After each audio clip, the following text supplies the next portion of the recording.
Okay, we are live on YouTube. And I'm going to go ahead and start the recording for the meeting as well.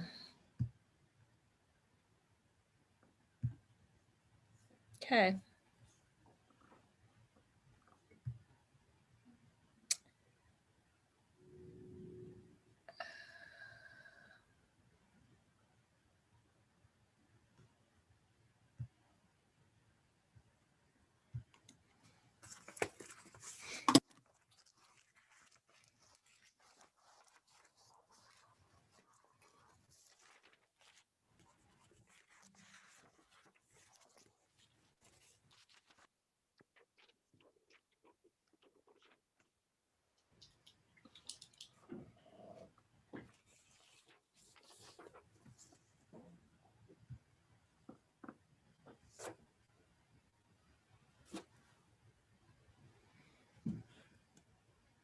Vince, do you need Chief McCormick as a panelist?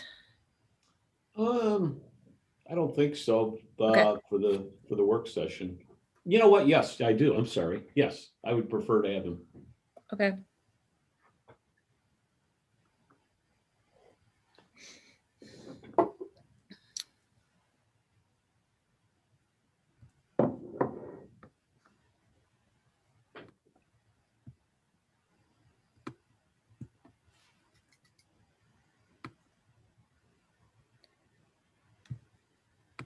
And Paula Smith has the links. I just don't see her yet, but.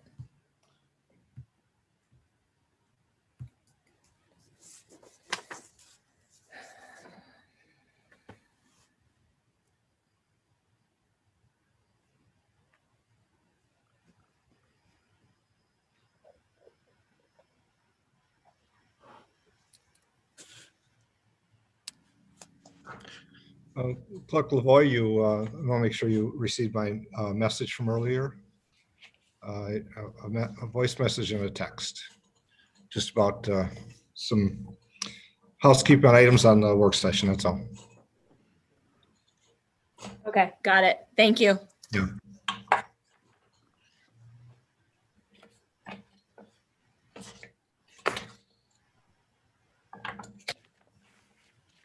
I actually have 2 letters now. Okay. Okay. All right, there's Paula. Can you hear me? Yes, Yes. Perfect. Thank you. you're welcome. Your hair looks a little purple with the lighting. It's not purple, I promise. I was like, look what happens when you leave the clerk's office. No, but we can hear you just fine. You're good. Thanks.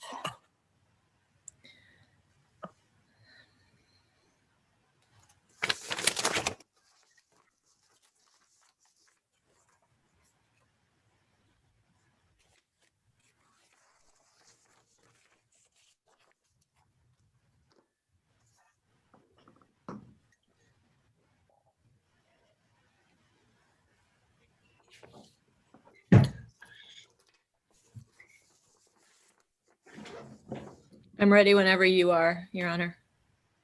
Okay, very good. Well, it's 6 o'clock, so at this time, call the City Council work session to order. Clerk, please call the roll. And remember to state your location. Councilperson Iko Angeli?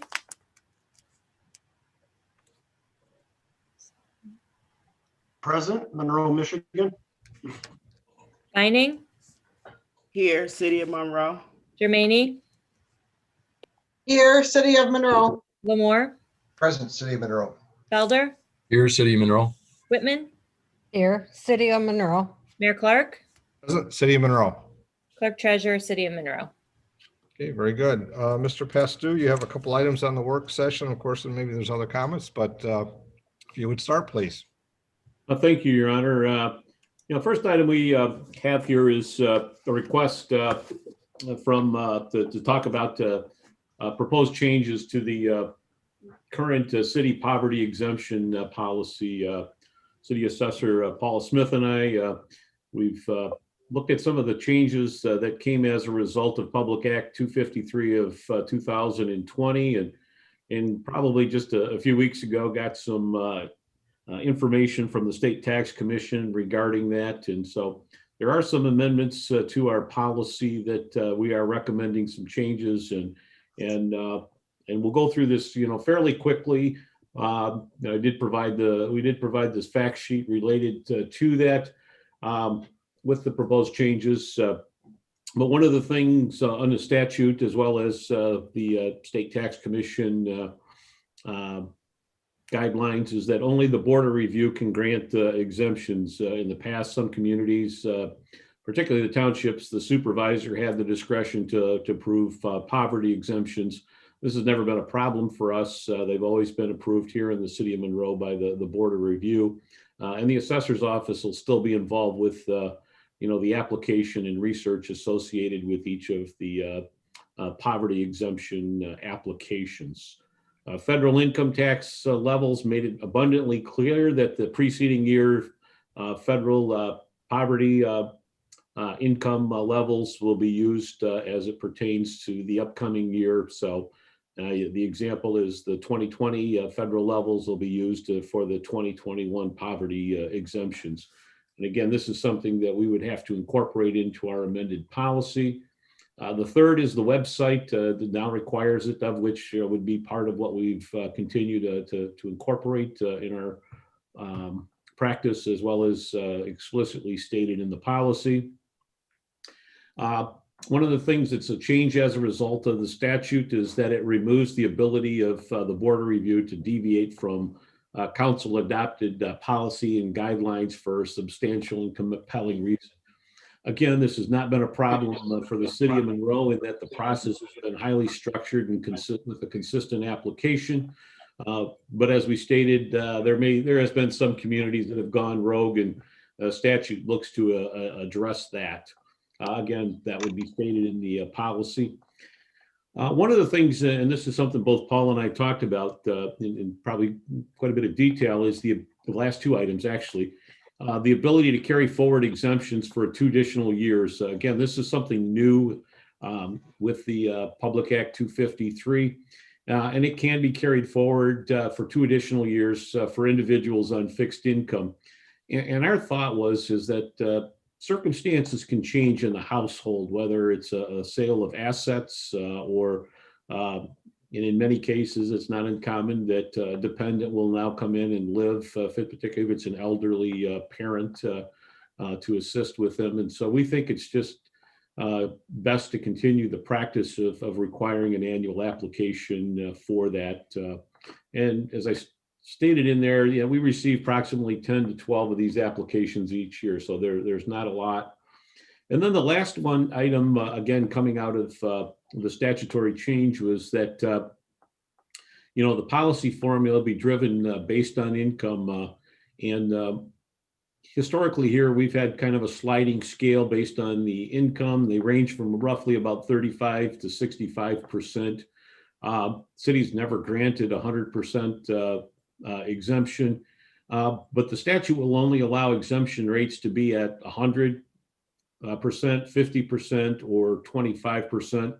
And I think both Paul and I feel comfortable recommending a 50% exemption rate, since that falls pretty much within the range of our past practice. So, with that, I don't have anything else. I don't know, Paul, if you want to add anything with it to that. No, I think you covered it pretty well. I will say, though, that we have deviated in the past a little bit. We always allowed incomes to maybe be 10% higher than what the poverty level was. And the SCV, if it was above average, we allowed that too. But other than that, I think you covered everything. In the packet, we did include, Paul had updated the application instructions that included the federal guidelines based on the number of individuals within the household. And then we also included the kind of the guidelines with the State Tax Commission, which we were used for the fact sheets to kind of go through that. So as I put in there, times of the essence, we would like to get these adopted before the Board of Review starts meeting next month. Again, the State Tax Commission didn't do us any favors by throwing us out here pretty late. And so you have any questions or comments, just feel free to let us know. Thank you, Vince and Paul. I'll see if there's any questions or comments from council at this time on this. I know it's an informational on our work session and the information was pretty detailed. So, John. Thanks, Mayor. Vince, when do you think that'll be on the agenda?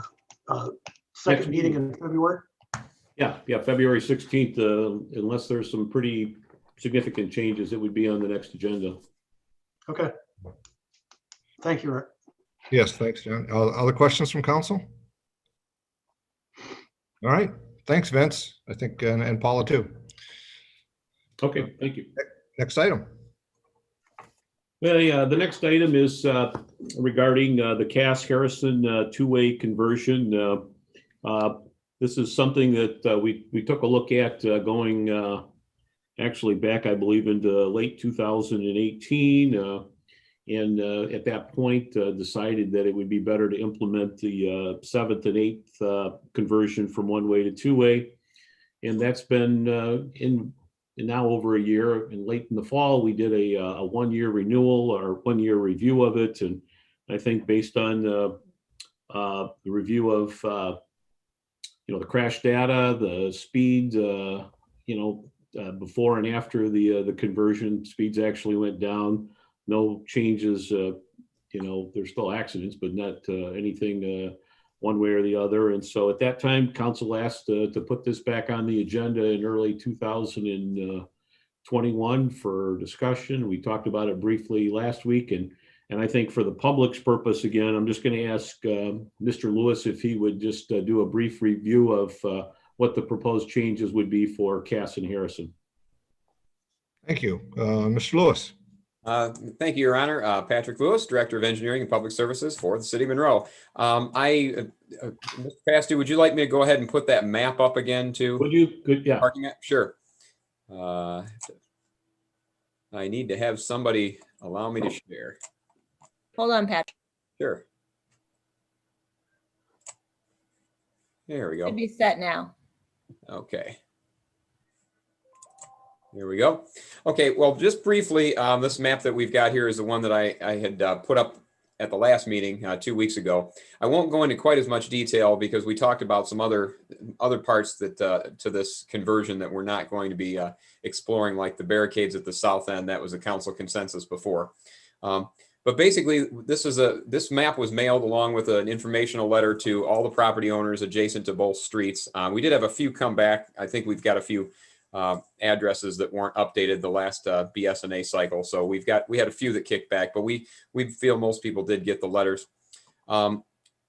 These are color coded, and the numbers on the side, just like before, the numbers on the side indicate the width between curb faces. And it's important to remember, we usually consider for design purposes, parked cars are about 8 feet. That's about the same as a travel width. I wouldn't, normally consider 8 feet to be, a very, very comfortable travel width, but physically that's about the space that a car would take up is about 8 feet.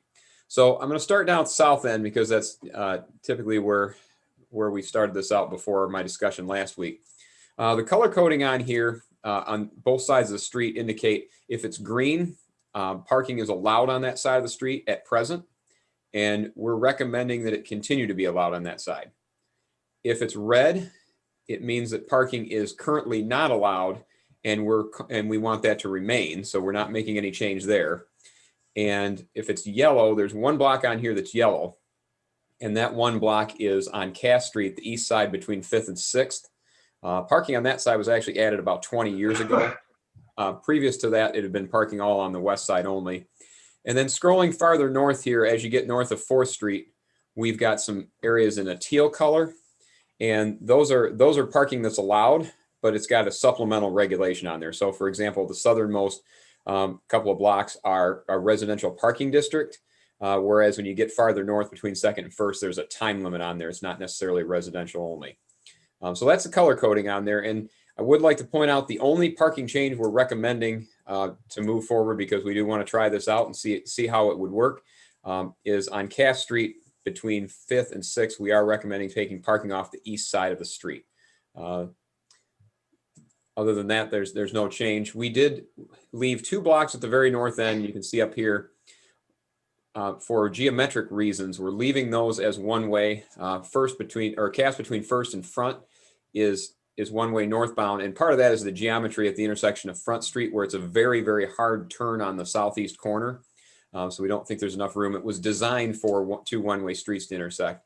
And then over here at Harrison and First and Front is that complicated intersection where we've got, and I could show you more detail if you wanted, but last meeting I went over that, where we showed how you could very easily clip the front of a car if one were waiting there coming northbound. So we're going to leave that block between First and Second one-way southbound. We are not, it's not shown in this drawing, but we're not proposing any new stop intersections in here, with the exception of Harrison and Second. With the reason behind that is now you're transitioning from one-way to two-way. So we would make that an all-way stop. Right now it's Second Street stopping at Harrison. So we do have down at the block Harrison, just to go over this quickly. Harrison stops at Third. It stops at 6th, 7th, and 8th, and those are all two-way stops. Cass Street has a four-way stop at 8th, a four-way stop at 7th, four-way stop at 6th, and those are all based on the intersecting traffic volumes.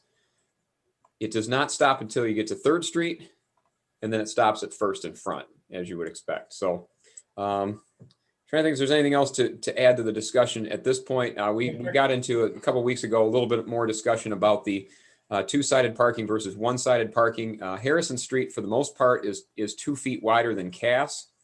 And so with parking on both sides of Harrison Street, that leaves you about a 12-foot lane in the middle. So 28 minus 8 again gives you 12 feet. That's not enough to pass two cars. But as we found on 7th and 8th Street, whether it's enough to pass two cars or not, part of the goal with this was to slow traffic down, make it a neighborhood street. And the term friction was thrown about 2 weeks ago, and I think that's a very good one. We don't want people on these streets that don't have a business being on these streets. And so generally speaking, if you make it a little more inconvenient for that through traffic that has a tendency to want to use these roads, I don't think we want to make it very easy. Now, with that said, Cass Street being 26 feet wide, it is a little bit tighter there, would only leave you a single 10-foot lane. And that's generally still okay, except that, you look at snow events and things like that. And when you get snow sloughing off the curb, that can neck down to more like 8 or 9. So 26-foot wide street with parking on both sides, if it's densely parked, can be pretty difficult. So hence the difference between the treatment of Cass and Harrison, and the fact that we do feel, at least the current traffic patterns, Cass does tend to carry more traffic than Harrison would, even if both were converted to two-way because of its proximity to Monroe Street. So even if there aren't a lot of opportunities on Harrison Street for oncoming traffic to yield to each other, the volumes we have out there at present don't seem to really indicate the need to have a whole lot of those gaps. Patrick, yes. let me, the other thing I want you to chit chat about is the intersections themselves and the offsets that we talked about previously. Yes, sir. I was just going to roll into that because one of the things that we had talked about, and I appreciate the reminder on that one. One of the things we had talked about was to try to create a little more of a refuge area there. Let's say you have one car that wants to turn on Harrison Street from 4th, and it turns around this corner and heads north. And at the same time, you've got somebody turning off a 3rd Street coming south. And generally these blocks are around 300 feet long, so you can see down the whole block. So if one car turns here and comes head to head with another car that's just entered the block at the other side, we want to offset parking about 50 feet from the corners on all of these streets on Harrison. So that allows you a little bit more room to turn, recognize there's someone else on the block, and then wait here at the end while the other car comes through, if there's no gaps mid-block. So I haven't really stressed that on the map here. We were more focused on the which side of the street is allowing parking, which ones are not. But that's one operational modification we're making to try to provide a little bit more of that buffer there. So thanks, Vince. I appreciate the reminder on that one. And I think that's actually about all I had. I know want to set aside some time for citizen comments. So I'll be happy to answer any questions as we go on throughout the process. But otherwise, that's all I've got. Thank you, Mr. Lewis. Mr. Presto, I think we have some comments that have come in. I know the Clerk Treasurer Lavoie and I and you have chatted about making sure those get read into the record. And I see that we have, I think at this time, 7 attendees. There may be those present that wish to speak, and how we'll manage that through like we normally do within our meetings. But first, I'll give council an opportunity to make any thoughts or comments to Mr. Lewis's presentation. I know we talked previously, but I'll see if there's any introductory comments from council, or could be afterwards. Any council comments at this time? Okay, I don't see any. So Clerk Treasurer, if you could, I know we'll manage, we have a hand up already, I see, so we'll get to that, but I know you have items to read in first, and then Yeah. I'll go over the rules of the chamber. So I have 2 letters. Mayor, if you could watch my time with the first one that I read, because it's a little bit long, and but all of you have received a copy should I not get through it in an appropriate amount of time. All right. Yes. All right. This is from Mary Gunter, and she is here in the city of Monroe, Cass Street, Monroe, Michigan. Dear Honorable Mayor and City Council, I am writing this letter because I strongly disagree with changing Cass and Harrison Streets to 2-way. Early in the process, the city sent questionnaires to residents inquiring about making this change. The majority of those surveys that were returned did not want change. The council told us at a council meeting that there wasn't enough surveys returned. We have a new fire station by about 6 votes. I'll bet the majority of voters did not vote in that election either. My neighbor on Cass Street did a survey. She actually went door to door asking for signatures. The vast majority did not want this change. The original document was given to council at a council meeting. The Monroe News has also done numerous articles on this subject, either in paper form or online. Again, the majority do not want this change. I have forwarded those responses last week to council. And those were sent, some of them were received, I think, by council members. I have a copy of it and did try to forward it today and was having some difficulties, so I'll work on that again, maybe even later tonight. At one city council meeting, it was stated that the city wants to bring back the neighborhoods to what they once were.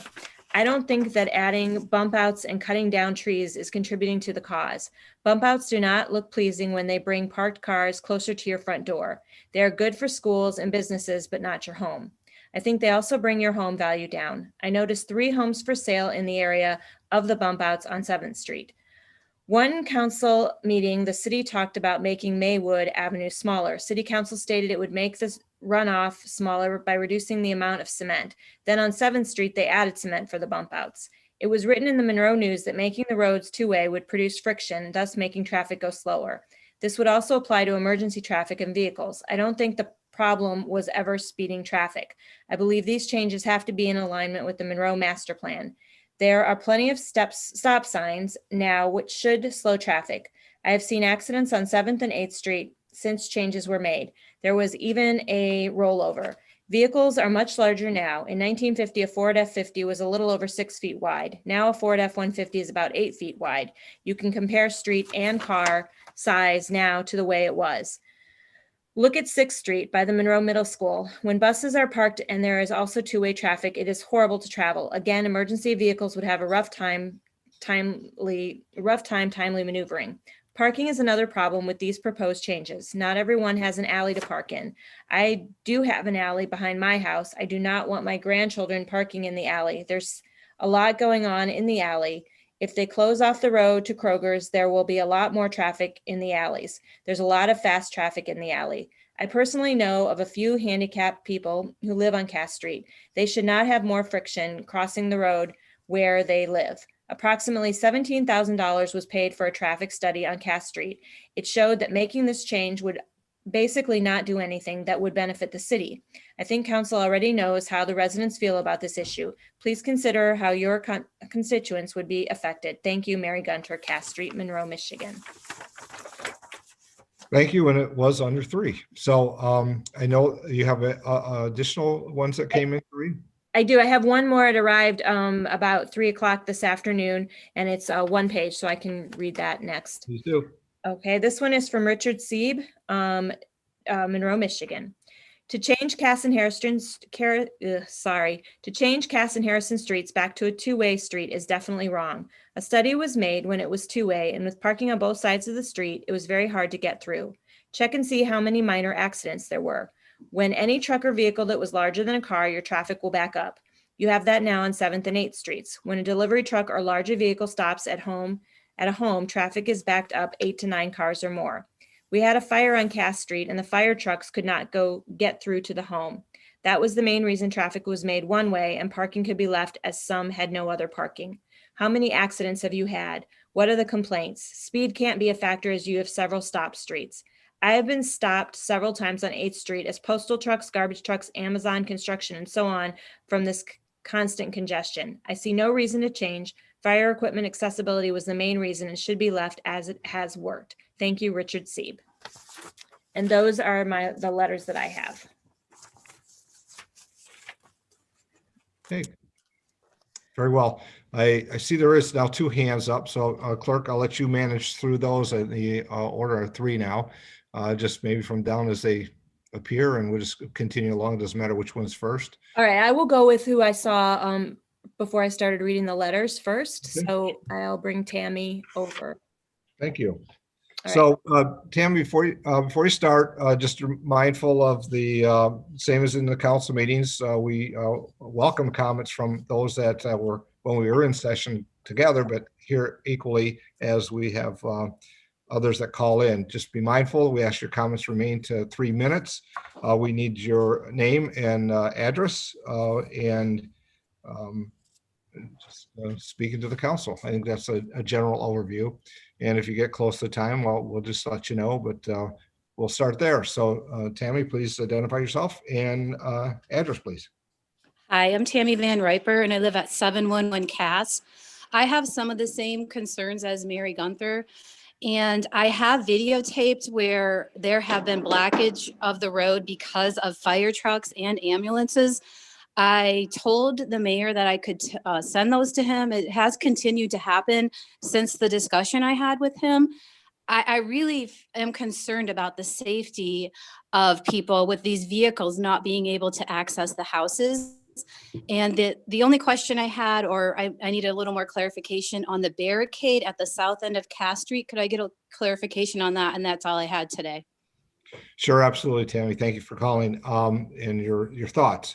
Mr. Pastu, do you want to review that or have Patrick review it from our last conversation? Your Honor, I'll just take, we had the conversation 2 weeks ago. One of the considerations was to, block traffic into the Kroger area, both off of Cass and the alley to the immediate east. And it was decided councils would prefer to keep that open for the time being. And so what was presented tonight was in relationship to our discussion from 2 weeks ago. Thank you. Clerk Treasurer, next person. And I don't know if City Manager Pastu knows, but I can't see his video any longer. Yeah, he might have. Yeah, I'm not sure, but there he is. He's still here. I'm still here. Okay. I've brought Dale over. All right, Dale, your comments, name, address, and mindful of 3 minutes. Thank you. This is Kathy Stringham, so I'm going to speak for us. We're property owners at 515 through 525 Cass. And I did email in some concerns to the mayor and a couple other people on the council.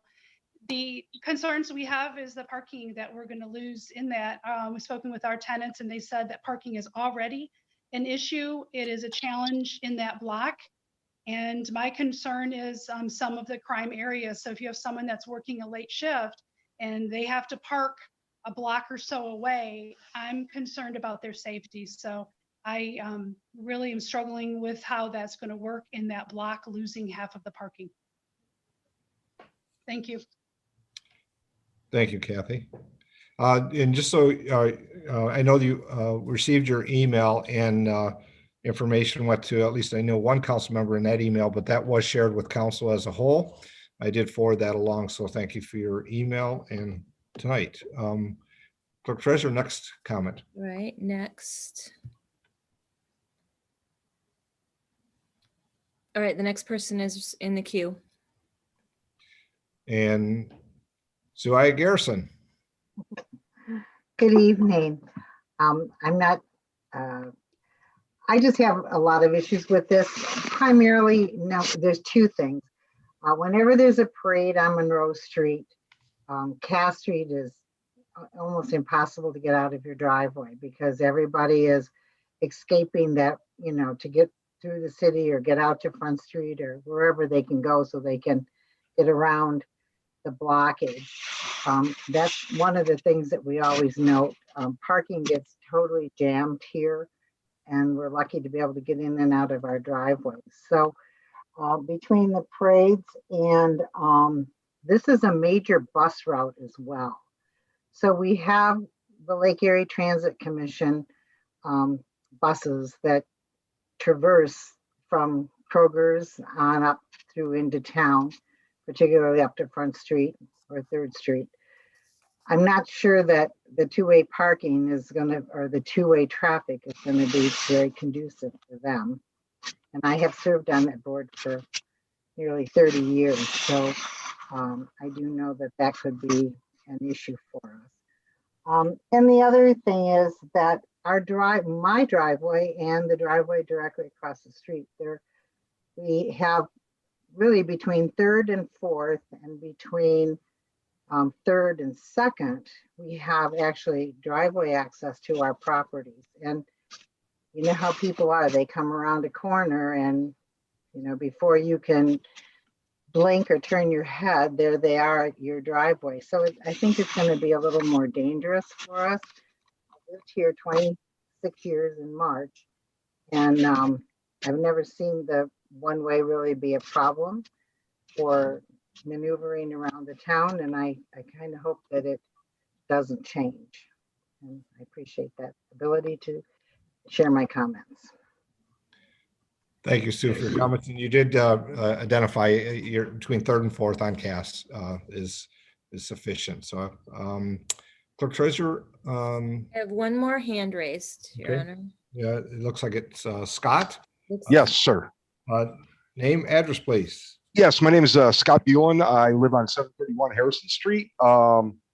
Again, thank you for the opportunity to speak to the council and the mayor and everybody. And I was a little late, so I'm going to not comment on maybe some things that you guys discussed, but just comment on some of the things that I've seen. I think last time when we spoke in person about this project, I stated that the one-way streets on Harrison and Cass were one of the decisions that I decided to move where I moved. It's a feature. It is not a bug. And so these one-way streets have been very problematic.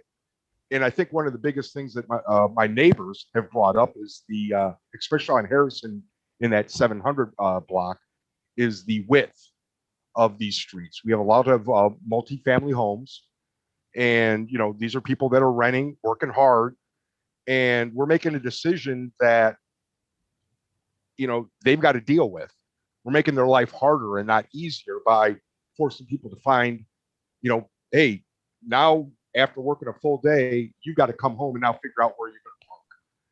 I don't think that's cool.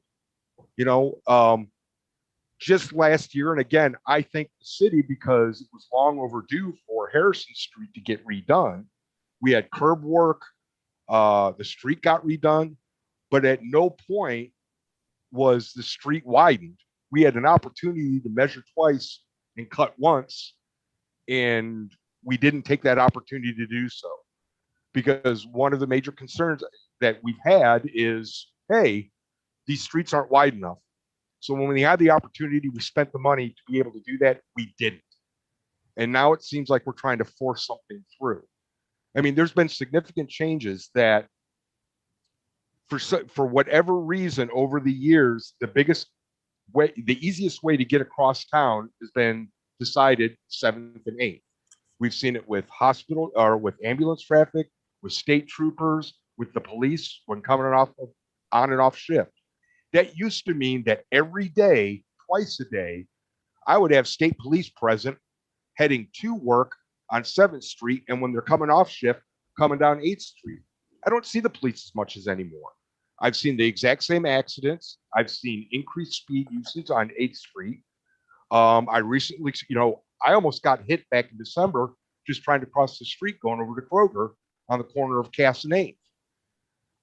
People, This change has had immediate bad effects on us living here. And I really hope that some of these decisions, the decisions that you guys make, you're taking some of these things into consideration, because we have to live here.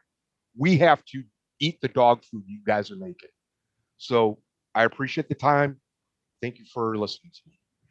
Thank you, Scott. I see another hand that's been raised, I believe, Clerk. Yes, Chris B. Very well. Chris, identify please and address. So this is Chris Phelan. I live with Scott. We're at 731 Harrison Street. I'm going to give a little bit of a spin compared to what husband just gave. I read The Walkable City by Jeff Speck. So I do understand that two-way streets are actually better, both in terms of making the city safer and in the desirability of property down here.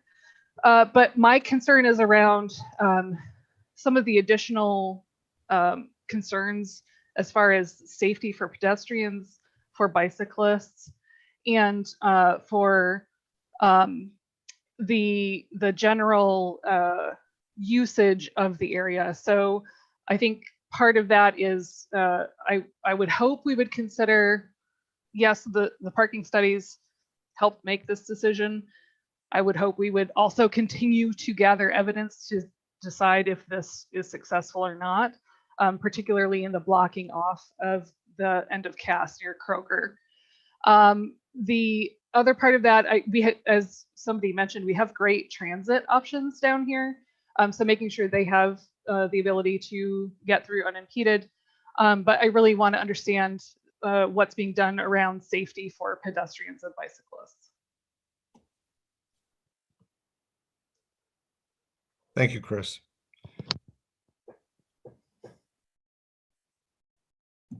Clerk, I'll say I don't see any other hands raised and from the attendees that are currently here. Nor do I. Okay.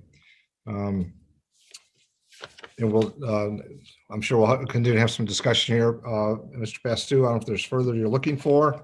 I'll give council the opportunity if there's any comments at this time or something that we work forward through in further discussion through whether now or at a work session in the future as we continue to, I'll say, receive the information that's come in not only today, but that may come in to the city. Well, Your Honor, when we talked about this, that a couple of weeks ago, that we'd certainly want to get feedback from residents in there, but ultimately, council needs to decide whether to give a staff direction, whether to prepare a traffic control order that would go along with the two-way conversion. If you're inclined to do so, what we would do is also similarly with 7th and 8th, come back at probably a later point this calendar year if you were to implement it and evaluate similarly the speeds. Again, there was a pre-implementation, assessment of speed, and then afterwards, and on 7th and 8th, we saw a modest decline in the speed there, an evaluation of the crash data as well. So, and then did some traffic counts as well. So on 7th Street, we actually saw less traffic, a little bit more on 8th as a result of that implementation. But if you're inclined to do so, we would, administration would recommend a follow-up period of time, more than likely later this year. Councilman Felder, Andrew. Thank you, Your Honor. I can't speak for the rest of the council. I can speak for me. I would not be inclined to do so at this time. I think there are potential benefits to making a street two ways. I don't know that that's been sold entirely to the people who live on these streets. And insofar as the objective is to make the street system better for the people who live there and are using them every day, I don't think that that's been accomplished. I think that's the comments have proven that the plan is insufficient in accomplishing that goal. And until we're able to, address some of the issues that have been expressed by the residents in terms of parking and safety or street width, that I'm not comfortable proceeding in that direction. Okay, very good. Other council members, any thoughts? Obviously, this is a work session. We're not making motions or proposals or votes at this. It's a matter of where we move forward and how we move forward. So administration is looking. Councilman Michelangelo, John. Thanks, Your Honor. I tend to disagree with Andrew. The traffic study and the modeling indicated that traffic would likely, because of the two-way traffic, the traffic volumes would likely go down. And we noticed on 7th and 8th Street that the speeds also went down, which actually makes the streets safer for pedestrians. We are not closing the entry into Kroger. We decided that 2 weeks ago. And Scott on Harrison Street came in late. You probably didn't hear the presentation, but we're not taking parking off either side of the street on Harrison. And that is very typical of a residential street where it encourages what is known as traffic friction, where the cars that are traveling down the streets tend to slow down because they have to slow down in order to be courteous to allow people to move through the residential street. Now, we did receive an email, which I think is kind of gets to the whole issue on Cass Street. Received an issue from a woman, a resident that lives on Maple, asking the city council not to close the barrier or put a barrier up on Cass, because when she shops at Kroger, she likes to go down Cass Street. Well, that's fine, but why does somebody on Maple Avenue, which is on the north side of town, have to go down Cass Street? And the only reason why they're doing it is to avoid Monroe Street and the traffic signals.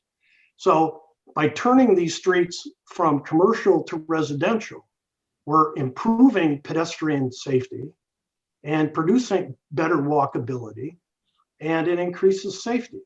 And we talked about it last year when we did 7th and 8th.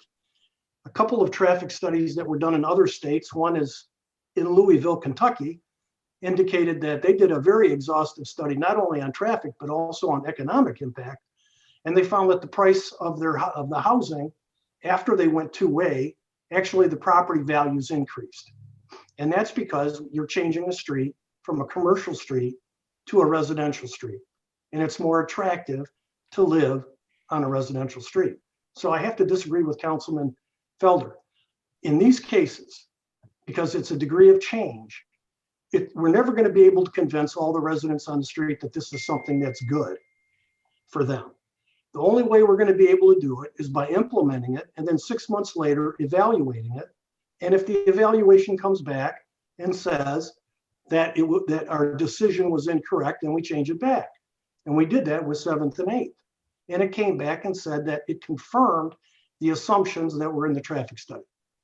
The other part of this that I want to remind council of, the reason why we're evaluating 7th and 8th Street and Cass and Harrison was because in the downtown master plan that we paid $80,000 for, they said that in order to really revitalize downtown, we also have to change the traffic patterns.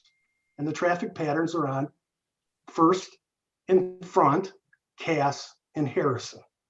7th and 8th were added into that because we figured if we were going to look at changing traffic patterns on Cass and Harrison, we might as well look at 7th and 8th as well.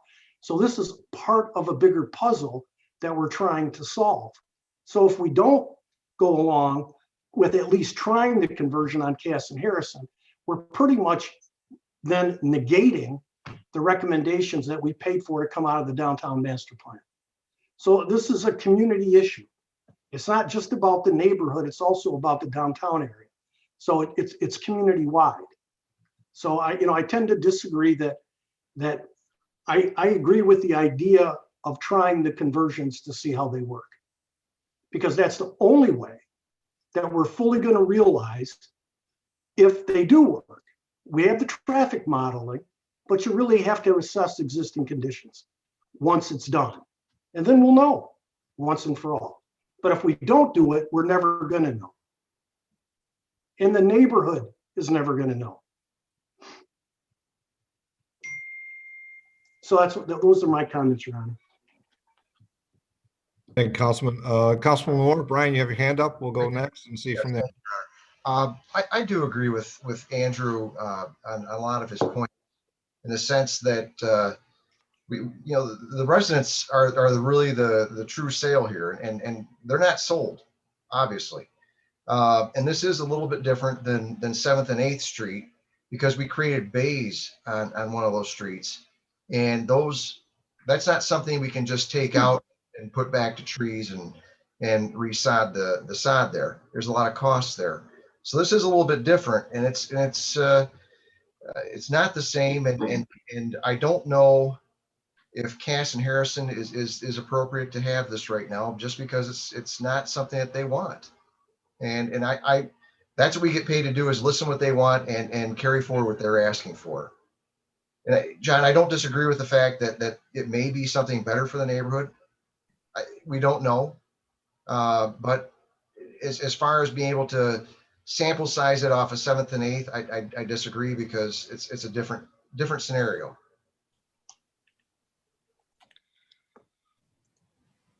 Councilwoman Germaini, Michelle, and then I'll keep taking other council comments.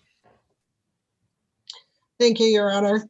My main concern is between, I think it's 5th and 6th on Cass Street. Patrick, if you can refresh my memory, where were those people that are in all those apartments? The overflow parking, I don't see it as enough parking right now, but I know you spoke about the overflow. Was it on 5th Street? Yes, Councilwoman. I mean, we didn't set a specific location, say you have to park here or anything, but the block is about 366 feet, like most of the blocks in the old Village Plat. So you're talking about displacing people a half a block or so. 5th Street's the logical one because of where the lots face, that you've got some open parking on 5th Street there, but there's nothing that precludes parking in the alleys. And I suppose, I don't know, I haven't gone house to house to look and see which properties have which private parking for all of their tenants. The presumption I have, based on the comments we've received and the number of rental units that we have in some of these, is that it's not adequate for everyone to have their own off-street parking spot, which was quite ironically one of the concerns that was raised 20 years ago when the change was made. And that was actually one of the more contentious traffic committee meetings we've ever had, when we put parking on the east side. So it's not perfect, but there is some open parking on 5th Street. And like I said, there's the alley that I believe at least some people could park off the dwellings on the alley too.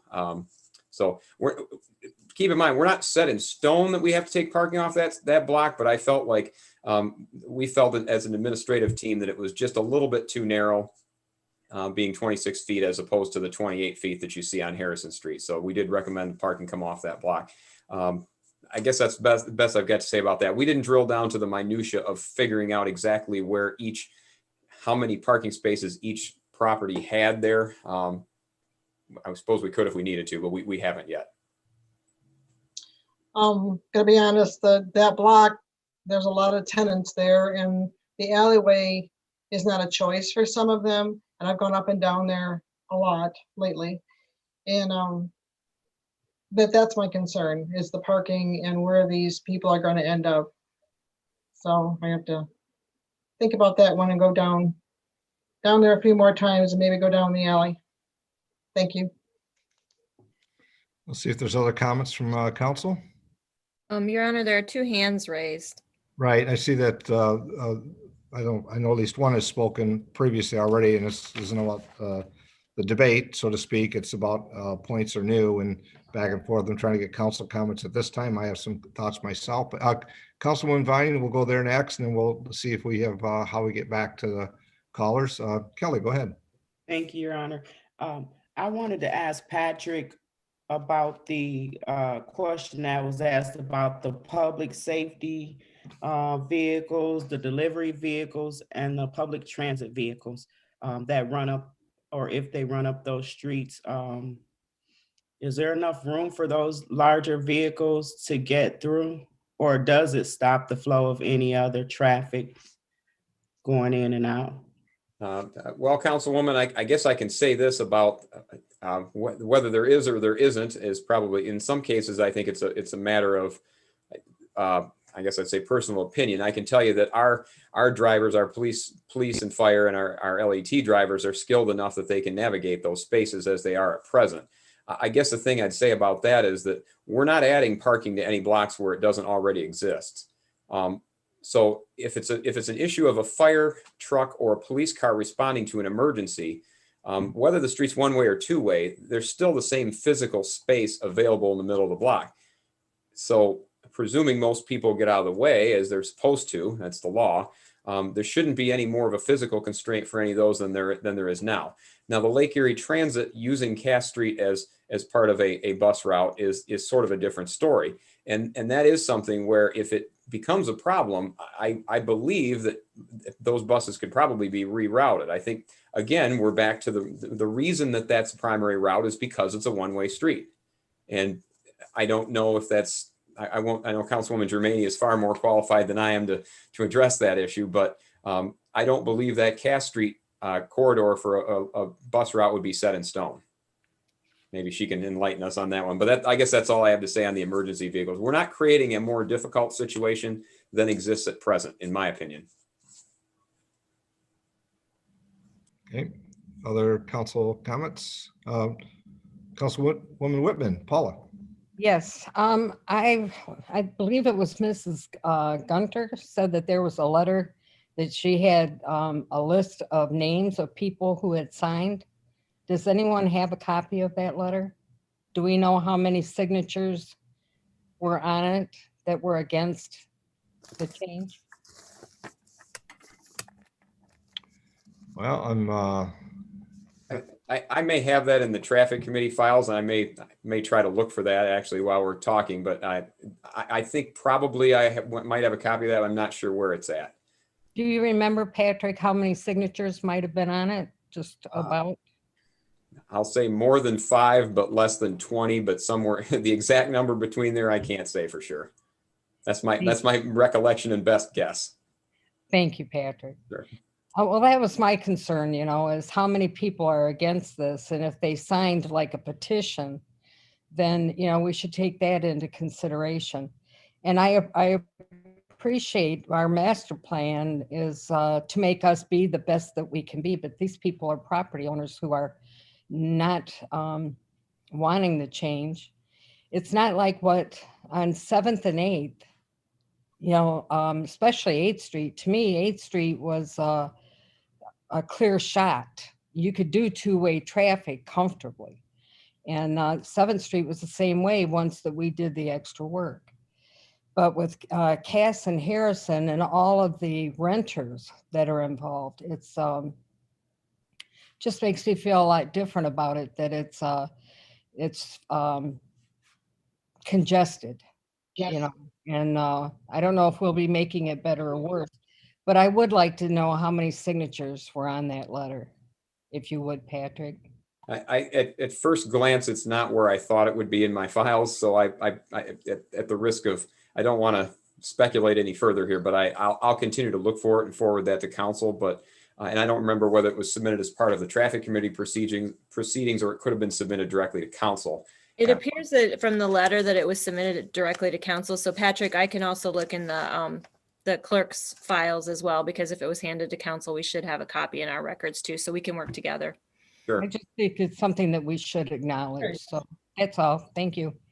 Thanks, Councilwoman. We will make sure that we get that for council's information as we continue to discuss and as we move forward one way or the other, and in the long term, what the final action may be with council. So I just want to, I guess I might be last year with the council members, but just some thoughts as I listened, and just maybe some clarifications, but also some positions. So, the cutouts were on during the 7th and 8th Street conversion. They're not proposed for this. There's some of the reasons because of why they were cutouts is because there wasn't access from houses both at the front entrance or at the back entrance to the alley. We've talked about the Cass and Harrison, and we have to make a commitment to make sure the alleys are in a condition that are usable. I've actually noticed more vehicles in my walks and drives that are accessing the alleyways, and some of those that I'll say non-operable vehicles have been removed by the owners and maybe tenants. I'm not sure who. So it gets down to what, there are homes that don't have a driveway, and some do park in front, but there's also the configuration design of this neighborhood many years ago was access with the from the back of the residence as well. Then we have the change, which is my next point regarding the conversion to apartments. And unfortunately, and we can't, I'm not going to fault we're looking backwards. It's just the reality we're dealing with. And it was included in my response to one of the residents that spoke this evening, but also so council saw it. You know, we have in the area between 5th and 6th on Cass, there are 4 residences which all have rentals for a total of 8 separate units. That conflicts and compounds the issue on parking. Yes, they're tenants and renters, and that's not the issue. And it's not about rental properties, because I think there's space for that and a purpose for that in every community. And we've probably all lived in rental properties. But when the property owners are not making access from the alleyway to park on the property, then it shifts everything to the street and complicates it. And then we say there's not enough parking. There's garages there that I'm not sure are or are not being used for accessibility by the tenants. So if there's a 3-car garage and nobody's parking there, then we have to ask why. There's the other portion of the vehicles that are there, and who is driving, or who is the owners, and are they in a manner to be drivable with proper registration and that. So that conflicts in part of the parking issue as well, particularly in that block. I think Councilman Akalangi addressed a couple of things in my notes. Harrison, the parking is not changing. There is not going to be a change of less parking there. I think that was covered early in the meeting. So, and that will appear on this report for people if they want to look back at the part that Patrick presented on the streets. So I mentioned the turning at the intersections, I think is an important item that I think Mr. Pastu and Mr. Lewis talked about, and making sure there's the turning radius and making it safer in that fashion. Vehicle deliveries, that's hard to answer, because I think as the trend has changed, unfortunately, not just because of COVID, but for many other reasons, many people are calling and getting deliveries to their house. It doesn't matter what street we have in the city. I've seen whatever company it is, simply parking in front of the house and running up to the house, dropping it off, and it does delay traffic. Unless we want to pass, that's not going to be allowable. Then it would be clear traffic for the residents. But I think then we'd have a problem with people gaining their packages or what they may be getting delivered to their homes. I had one other thing here. I'm looking for my notes. Sorry. I did appreciate the comments from the residents, in particular about the additional safety from ped and bike. We all know that we've talked about that in managing our walkways and pedestrians through the city, but also our trails that we're talking about. And I think it is an important factor to be safe. As far as the Kroger's, I think access that, and I know early on we were talking that potentially that would not be accessible in a block. The council had that discussion at a previous work session, and we're not moving forward in that at this time. I guess the item is as Councilman Akalangi said, we don't know without implementing something, I guess the benefits or the detriments. And it was part of the master plan in the long term. We're looking how to access and moving forward with street conversions in the downtown, because it is not beneficial to the businesses in the downtown. People drive by, if they don't stop, they don't come back. And early on, we had talked about doing that part first, and then realized that you do that and don't change the entrance and exits into it. We have to do that in a systematic fashion. It was decided to start with 7th and 8th, and that's where Cass and Harrison come up. And that's why it's not conversion on the west front at this time, because we need to reconfigure that intersection and access when we get to the next phase of this. So I think there's value to move forward and to implement and then assess. There's just my thought. If not, we still need to move forward in the master plan, and we'll know then if it's a plus or a detriment, as well as moving into the next phase. But systematically, it just seems to be that way. I'm going to go back to 5th and 6th Street on Cass and parking on both sides. Through that, from the 8th Street all the way down to 4th Street, it's parking on one side of the street except for that block. That's problematic for mobility and I'll just say logistic concerns. There's got to be some accommodations, not just in the street. Continue conversation with the owners of the properties that have multiple tenants. 2 of them have 3 units themselves, and 1 or 2 vehicles there. There's a reason why we have a problem with parking on that street, but I think it needs to be consistent across ways, and we do have the stop signs that manage the flow in this circumstance. I'll go back and just simply say that I do want to see the list again and have that disseminated to council regarding those that Mrs. Gunter, I'm sorry, had information. So I'll stop there, see if there's any follow-up from council. I know we have a couple of hands raised. I'm looking at the time and we have time to take those. Obviously, it's whether it's a point, a clarification. If you haven't spoken before, I obviously want to receive your information, but if it's a point of clarification on your previous, I'm willing to listen to that as well. Any further follow-ups from council? Not, Councilman Michelangelo, and then Yeah, we'll see about moving forward. Thanks, Your Honor. Just to point out for the council that the area between Cass and down to Bacon Street, that whole area was platted pretty much at the same time. Patrick, you can weigh in here, but most of those streets, Cass, Harrison, Smith, Hubble, Adams, Bacon, are roughly all the same size. And Smith and Hubble and Adams and Bacon are all 2-way, and some of them have parking on one side, some have parking on both, and they function very well as a residential street. So this is something that we're not inventing. This is something that was historically developed in those neighborhoods. I think one of the best examples in the city of a neighborhood traffic is the Mason Run project over on East Elm. Those streets were intentionally designed to be smaller and provide parking to make sure that the cars went slower through the neighborhood to make it more pedestrian friendly. So we got a new example of best practices over on the north side of town. And what we're dealing with here is the historic development pattern, which is primarily through most of the city where we have the old plats.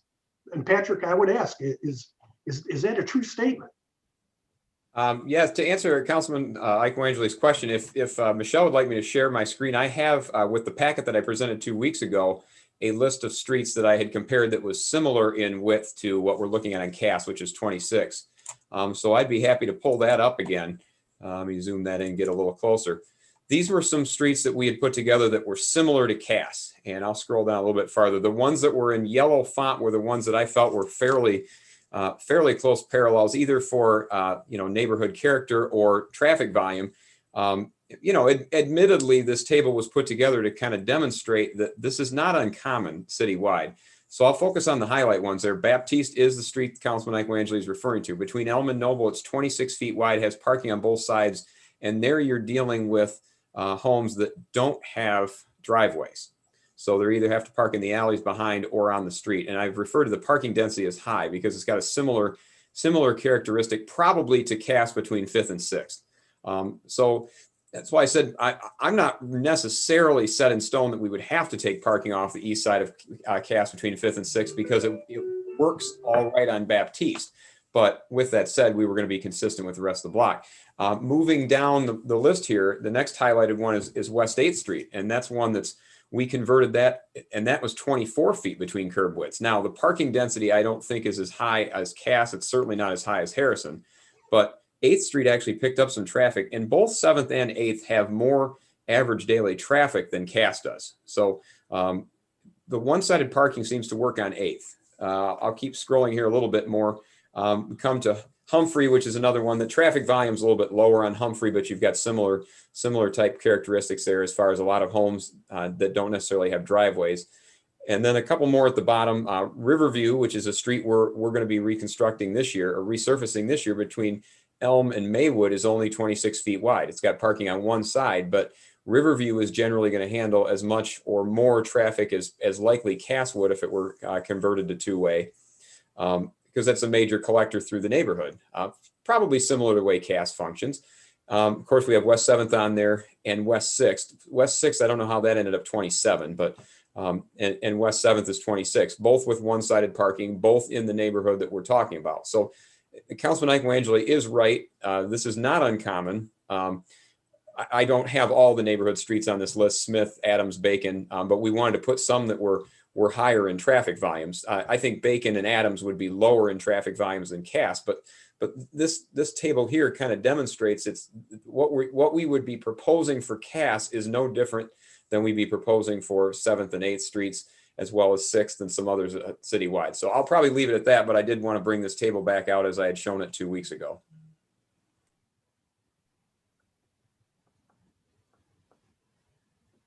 Okay, thank you, Patrick. I don't see any other council hands up for any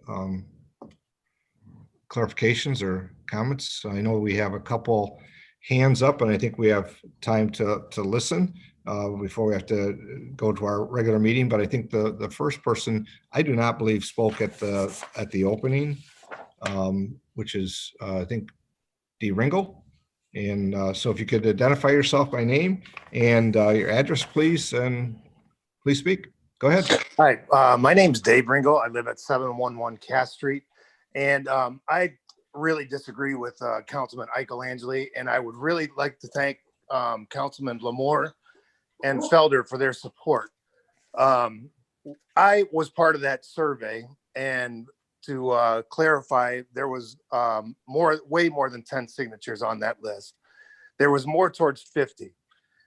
We took street measurements. We counted driveways. You know, there is no way in between Cass Street on 8th Street all the way down to 5th Street, where it's only 26 feet wide. There's always parking on one side of the street. There is no way that you can accommodate two-way traffic. There's no way. Especially when you have delivery trucks, emergency vehicles, you're blocked both ways. There's just no way that you can do this. And for 2 years now, we've had orange signs, orange ribbons. We've had surveys, you know, the petition to the city council. What does it take for you people to listen to us? We don't want this. I just don't understand what, I mean, I especially the man that's supposed to be representing our district. He's the one that's keeping this going, and I don't understand it. It's ridiculous. Thank you. Thank you for your comments. I know that we have a hand raised for Tammy. I know that she spoke previously, but I'll take her comments, and then we'll get close to get back to council. Okay. Tammy, if you would, again, just remind us your address, please. Thank you. Hi, I'm Tammy Van Riper, and I was part of the petition with Dave Ringel. We went house to house. We spent an entire weekend making sure we talked to every resident on the block, except the people that weren't home. It was at least 80% of this block or this street that we got to sign the petition that they're against it. And the reason was because city council said that they did not get enough response. If you want me to do Harrison Street as well, I will. I'm that passionate about my neighborhood and keeping my neighborhood like successful for the people who live in it. And I wish that city council would just listen to the people. And I really am pleased that a few members have stepped forward and said, we want to hear what you think. We care what you think. That's what matters to us. Don't just do something because we already spent $80,000 and we got $80,000. $80,000 is nothing compared to all of these people that have to live in this neighborhood.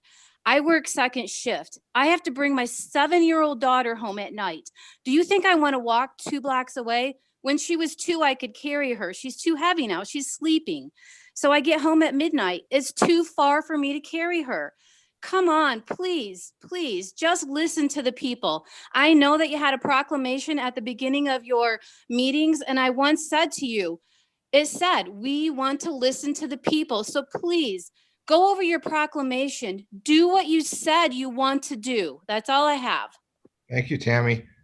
I see there's a new attendee with a hand up is Paula. If you could bring Paula forward and then we'll. 1 second. Mhm.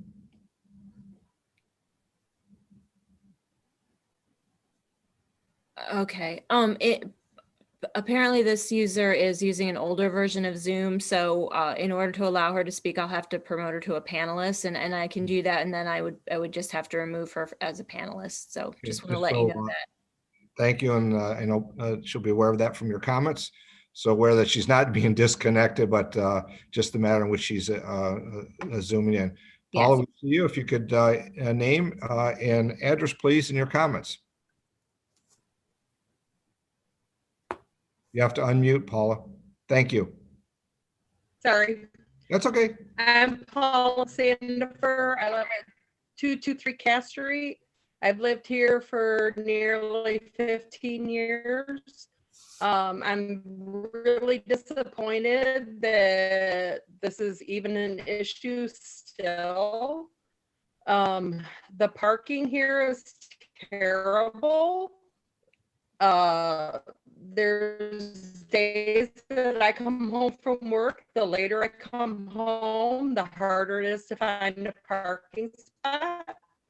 I challenge every council member to park at the other end of the block and try to carry a car full of groceries back to your house and walk them into your house and then go back to your car and get more groceries to bring them back. Because that is what we're dealing with on a daily basis.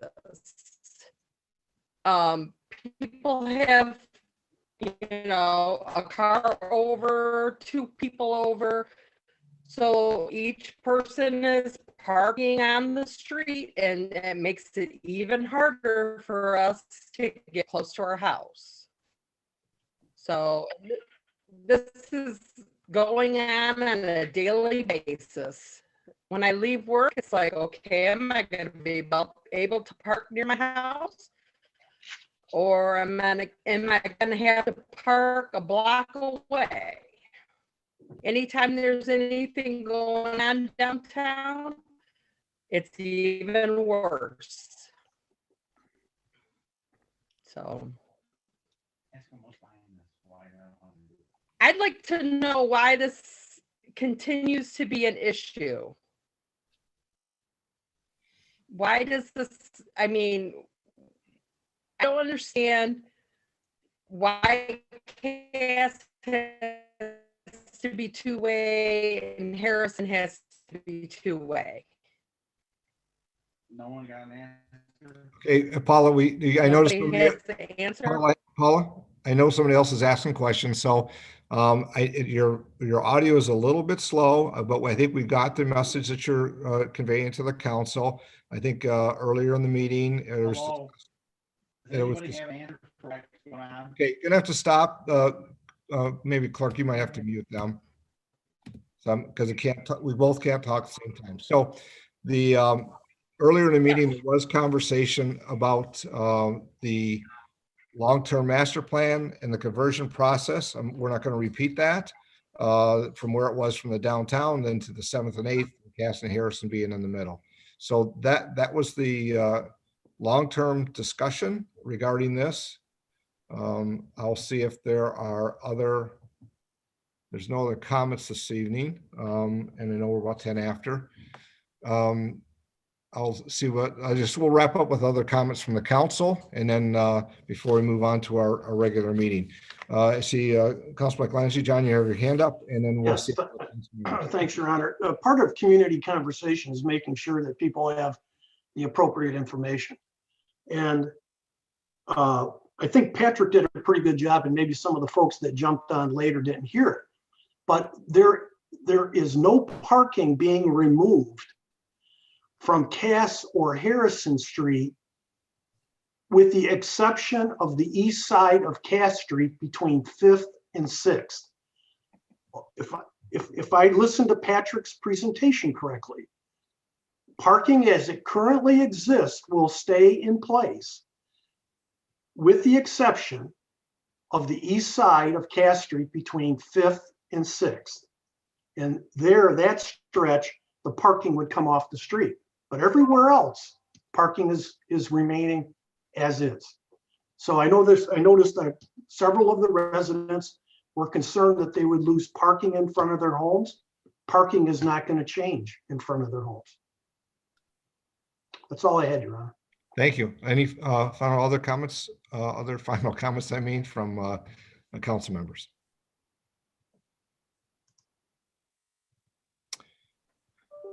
Okay, I'll go to Mr. Pastu. I know that it appears we're going to be having some additional conversation. I think that the list which was discussed will get disseminated again to council to make sure we have that refreshed for all of us. And then I'm sure you'll be looking forward to bringing this back for a further discussion at a session prior to maybe any council action from the comments I heard this evening. Your thoughts, sir? Well, I guess in some ways I just, I'm not sure, if council doesn't want to pursue this, they might as well pursue it, just be done with it tonight. I do think, when sometimes it's lost in this in the 2018, one of the most remarkable statistics is in a peak hour that there were 200 vehicles that went between 8th and 7th on Cass. I mean, for a residential neighborhood, that's pretty remarkable, which tells me it's not a residential street. But be that as it may, a lot of this discussion started with the downtown master plan and how to do the conversion. If council is not interested in pursuing the full conversion to two-way, possibly consider maybe 4th into the downtown area or 3rd to the downtown area. That does have some challenges and implications in doing that. But at some point, if you don't make that connection with the downtown, there's really not much purpose of even contemplating anything on Front or First. So at some point, if you're not going to do this, okay, then you may have to contemplate another point in which you do the two-way conversion. Otherwise, you can't really consider doing First or Front at any point in time. So, I put that out there. I'm sitting there counting heads and votes, and so if there's no interest, then I'll give my review. I guess I'll give a review from what I heard and what I saw. I think there's a couple council members that are not supportive, a couple that are, and I think the others are in between and want some additional information regarding the survey to begin with, and some clarification on maybe a safety item that we can get from information sent to council. I think one of the items that it keeps asking why we would do this and why just this street. And I think the presentation that was additional slide that was shown by Mr. Lewis, this is the manner in which the city of Monroe is. It's not different from where we operate throughout the city. It's not imposing something on one part of our community or street for other reasons other than the mobility and moving of vehicles collectively throughout the city. In other streets that were shown are equal to what we're looking at here. So to me, that's an important factor. I think that what I heard, Mr. Pastu, there's at least some information that council members are looking for. I think they should be provided to them, and then we can make a decision if we're moving forward based off of that discussion as that is finalized. So, because I can see just from listening tonight, there's probably 2 that support, 2 that do not at this time, and 3 that are looking for some information that we all can benefit from. And then we'll come back in a future date, maybe the next meeting, whether it's in a work session or a proposal. I will conclude with this though. I think I recall this conversation as you brought forward that if the conversion does not occur, the area between 3rd Street and First or Front Street, if those aren't done and converted from one-way to two-way, then we're not going to be converting the downtown from one-way to two-way, and it just brings everything to a halt. We've mentioned that because where it comes to the point at West Front and West First, in front of the former whistle stop. That entire intersection needs to be converted, and it's just not going to work with one ways in and out if we're talking about that for the downtown, and for the reasons and the information we've received in the past about vibrancy of a downtown and the essential part of having two ways versus one, not only in the master plan, but in the Downtown Development Authority, when we had the strategic planning there with Joe Borgstrom when he came down, it's the same thing he said and the same thing we've talked about here for years. So while that may be an option that might be more palatable to council, I'm not certain, but I don't think it gets us everywhere, but maybe it's what's going to have to be done in steps or phases as we move forward to the next opportunity to discuss this. I'll take any other final comments from council. And if there's not, we're probably about 4 minutes before we have to prepare for our regular council meeting. I see Andrew. Go ahead, please. Yeah, just briefly. This is not an ideological issue for me. This is not something I'm ideologically opposed to. I find some of the evidence that's provided very convincing. Who doesn't find the evidence convincing is the people who we represent, who have said consistently that they don't want this to happen, that they don't think that it's going to be good for them. And if we're going to try and improve the street, it better be good for the people who live there. And they have said consistent. It's not just about whether some people don't like it. Nobody likes it. I've not heard from anybody in the comments that we've heard this evening or in the past or in the letters that we've received in the emails or have been provided to council of anyone who's supporting this conversion. If we can get the people on board, sure, we'll move forward. But if they're staunchly opposed to it, I'm not really ready to stand up and defy them just for the sake of it, when this isn't, an issue of passion for me. If there are obstacles to development throughout the downtown, I'd be happy to revisit its incorporation to the master plan and how we're putting all these puzzle pieces together in a larger process. But at this time, I think it's a significant obstacle for us to overcome. And if we're going to overcome that, we need the support of the community and buy-in from neighborhoods to be able to do that.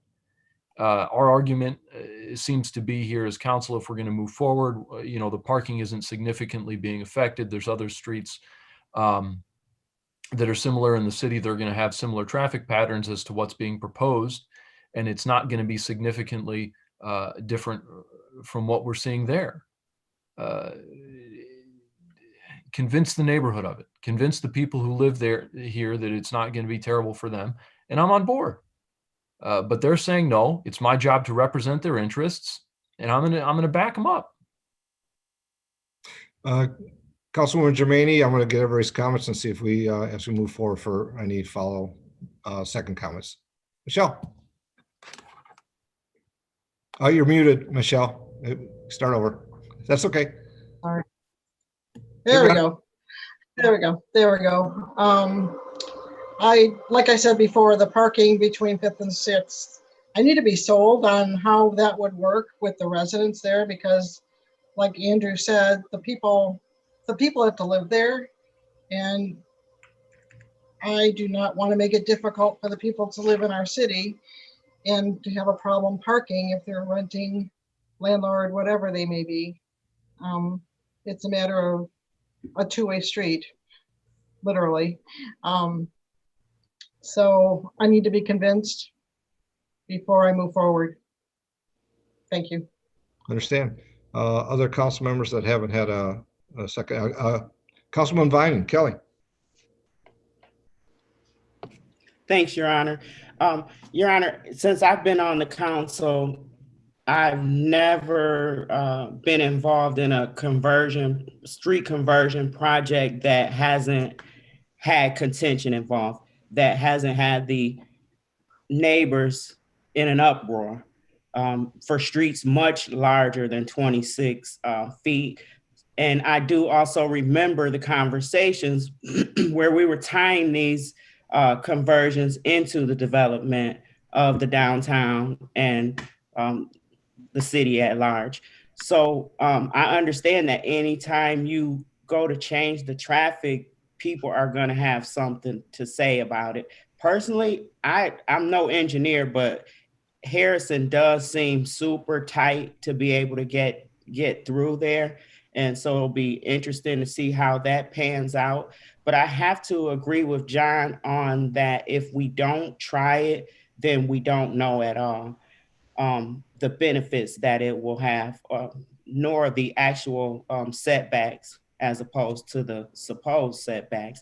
And also, the mayor continues to talk about that we need to look into developing our alley system. Monroe has a lot of wide, beautiful alleys that I don't see in a lot of cities.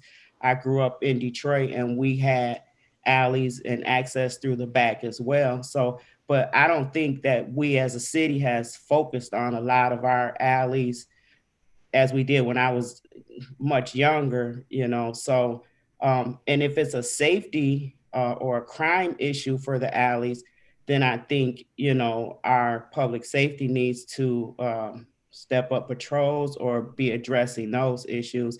If it's blight, then we need to get on top of that, you know. But I think that's a huge benefit, especially for the renters, to be able to have access from the back as well as the front. If we could address maybe the alley at some early stage in this, the alleys, then that could take away some of the issues with not enough parking. The only street that really concerns me a lot is Harrison, and I'm sorry I can't recall what the cross streets are, but at some points in there, it gets really tight. So I had asked Patrick before, could 2 cars even fit? And according to his measurements, they could, but as far as the neighbors not being happy with it, I haven't seen one yet that we've proposed that didn't bring out a large group of residents to say that they were opposed to it. So not to say that we don't listen to the residents. I mean, we've received petitions with thousands of signatures and not changed our position. So, you know, so I'm not opposed to the changes. And I keep thinking back to all those conversations we had where it would be connected to the downtown development and to attract more developers into our city. Thank you, Your Honor.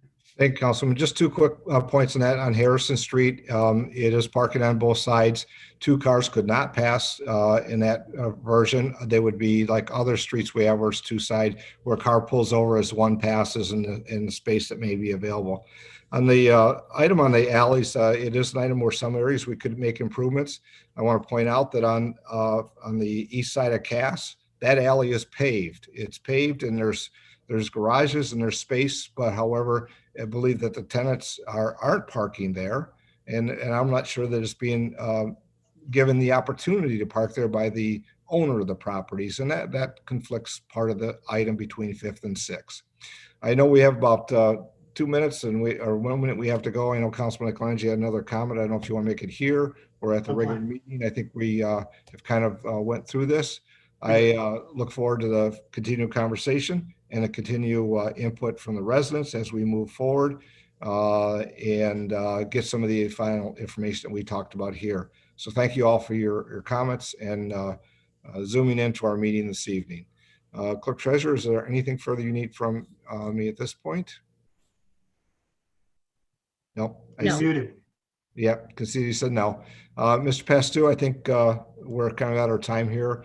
And I think the opportunity for you to send a correspondence to council on what you may be looking for next and as we schedule that out. Do we need a motion to adjourn or just, you're just going to adjourn? No, I'm just going to adjourn. I think we're good. So at this time, I'm going to adjourn the council's work session. We'll see you in about 4 minutes for the regular meeting. Thank you all. Remember that we're still live and mute yourselves.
I have 7:30, Your Honor, so whenever you're ready.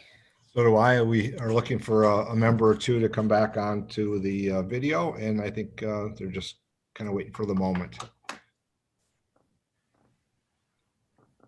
And once we have return of our other councilman, then we can get started. There's the door.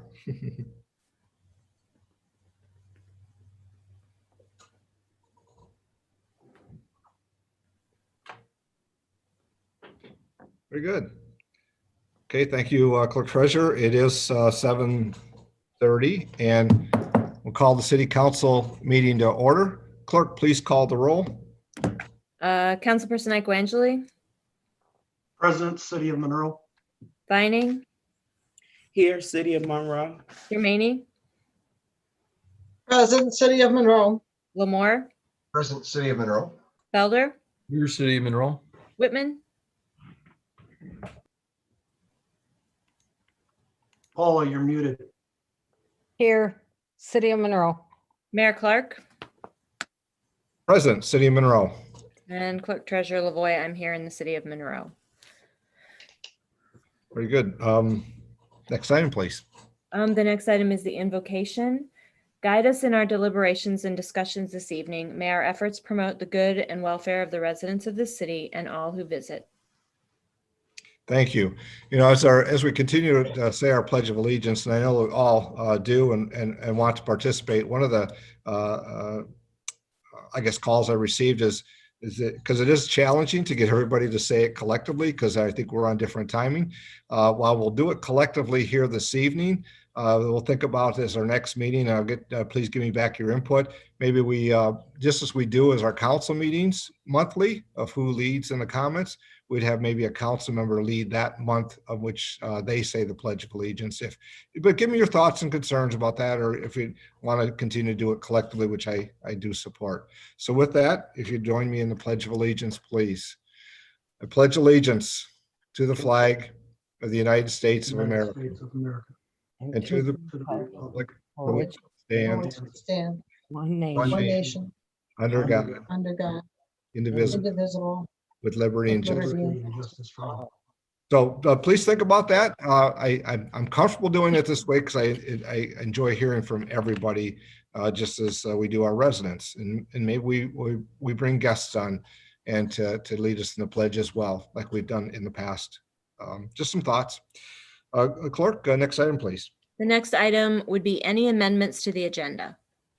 Mr. Pastu, I'm not heard of any amendments. I have none tonight, Your Honor. Any council members, any thoughts? I see none. Next item, please.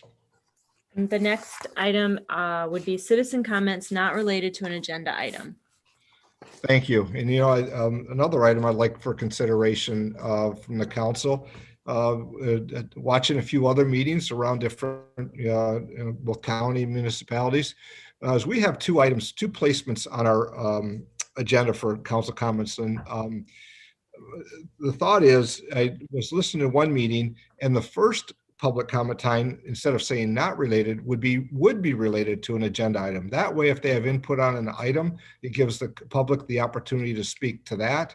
And we would continue at this point with a continued open public comment time at the close of the meeting. So just think that through as a council. I'm not looking to make any recommendations but I do want your input, thinking about how we manage the public comment time going forward, and maybe get input on agenda items that maybe have an interest. So with that, we will continue as we normally do. Any comments not related to an agenda item at this point? Any comments? Because a reason we do that, I should clarify, is just as council, the residents or those listening have an opportunity to pull an item off the agenda as well. And that's kind of where that comes from. So any comments from those present here this evening that wish to make comment, be mindful of the rules of the chamber of 3 minutes. Identify yourself and your jurisdiction of residence. Any public comments at this time? I see no hands raised, Your Honor. I see no hands either. We're going to move forward. Clerk, next item, please. The next item is the first item under council action, item 3027, consideration to adopt Principal Shopping District Resolution Number 1. Mr. Pastu, any briefing? I know that Ms. Knowles has joined us this evening too. Thank you, Your Honor. This is the first resolution that council would have to consider related to establishing a principal shopping district. The resolution itself would instruct the city manager to prepare a report talking about the proposed boundaries, the project program plans associated with the district, as well as any financing related to that. Again, it just did reminding council that this has been one of your goals and objectives in the past. And so this really just sets in motion just to put the report together and present it to council, which would likely be at the very next meeting. Any questions for Mr. Pastu? If not, Councilman Moore, you have your hand up, and then Councilman Felder. Thank you, Your Honor. Just a couple, CPC is supposed to review this, correct me if I'm wrong, and it's something I don't want to step on their toes. I want to give them proper time to review this. And I just want to make sure that this is still something that they're going to be able to review after we put this all together, or is this for the purpose of them to review? Mr. Pastu? Your Honor, no, it's actually they're running concurrent with one another. There was a change in the statute that indicated language that we felt that in your downtown master plan you had to reference principal shopping district. They're going to consider it again at their meeting next week and set in place the public hearing based on the time schedule that we've established for the downtown master plan amendment, as well as establishing the principal shopping district, that those could run concurrently. But they will have it back on their agenda next week. Councilman Felder. Thank you, Your Honor. I know that we are planning on sending out requests for comments from the building owners. I was wondering, A, if we have heard back from any of them on this particular issue, and then B, if we are seeking comments from their tenants as well. I think that insofar as the owners of the buildings, I mean, some business owners own the buildings that they operate in as well, but many do not. And if the building owners are just going to pass through whatever cost from the PSD is on them to the tenants, then the tenants have as much of a concern in this as the owners themselves would. Mr. Pastu? Thank you, Your Honor. Part of it is to have a factual foundation, and that's really what the report itself provides. Council would review it, and at that point in time, the next step in the process would be to accept the report and schedule a public hearing in which we would do a mailing to the property owners regarding the necessity. That would really start formally triggering the process. I don't know if the clerk could make me part of the co-host so I could share just a file with the council and just to give context to what would like. You are still a co-host, so you should Am be I? set to go. Oh, okay. Should work. Do you see the share screen? Yeah, I've just got to be able to. No, it's fine. I don't know if you can see that or not. I don't think so. Not yet. Let me bear with me. I apologize.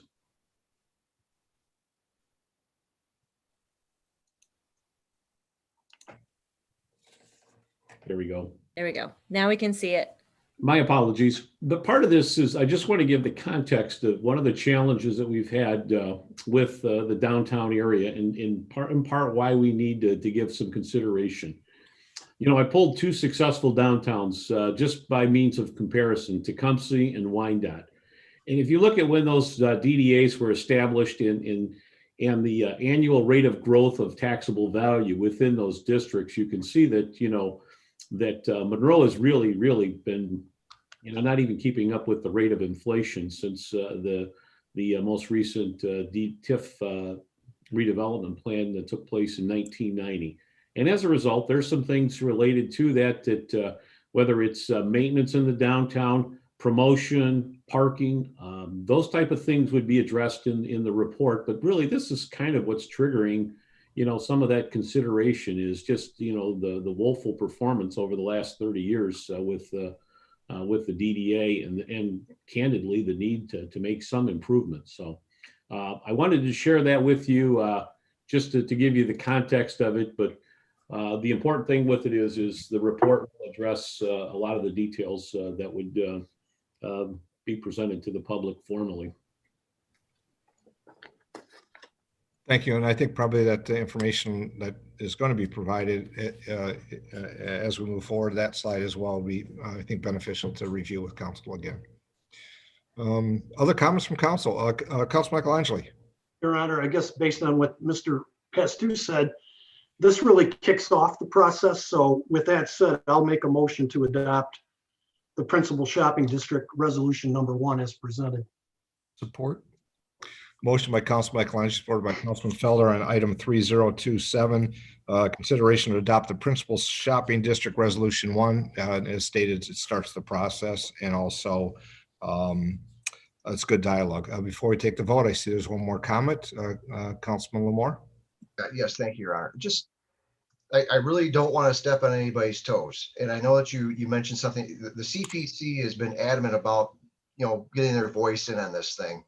And I just want to make sure anything we do tonight gives them that opportunity, still gives them that opportunity to tell us what they think about this. That's the only thing I want to make sure. I want to make sure that they feel like they've been heard, the CPC, because to me, they're a very, very valuable commodity to this city.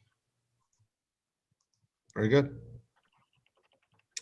I believe that what I heard from the city manager, that there is input from the plan commission, and they have that scheduled, and they'll be running concurrent. So we, administration as well as the staff liaison will have to make sure that occurs.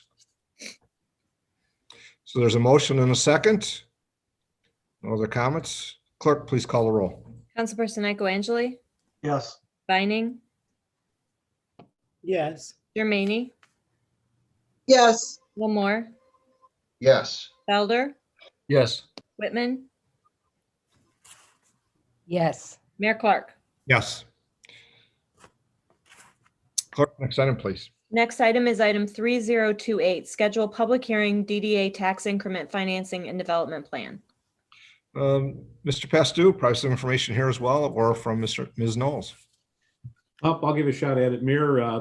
What we're requesting City Council is to schedule a public hearing regarding the DDA tax increment financing and development plan. We are requesting that public hearing take place March 15th at 7:30. And the significance of it is there's two components to the tax increment financing and development plan. Is that one, we are looking at dropping areas that are really negative, if you will.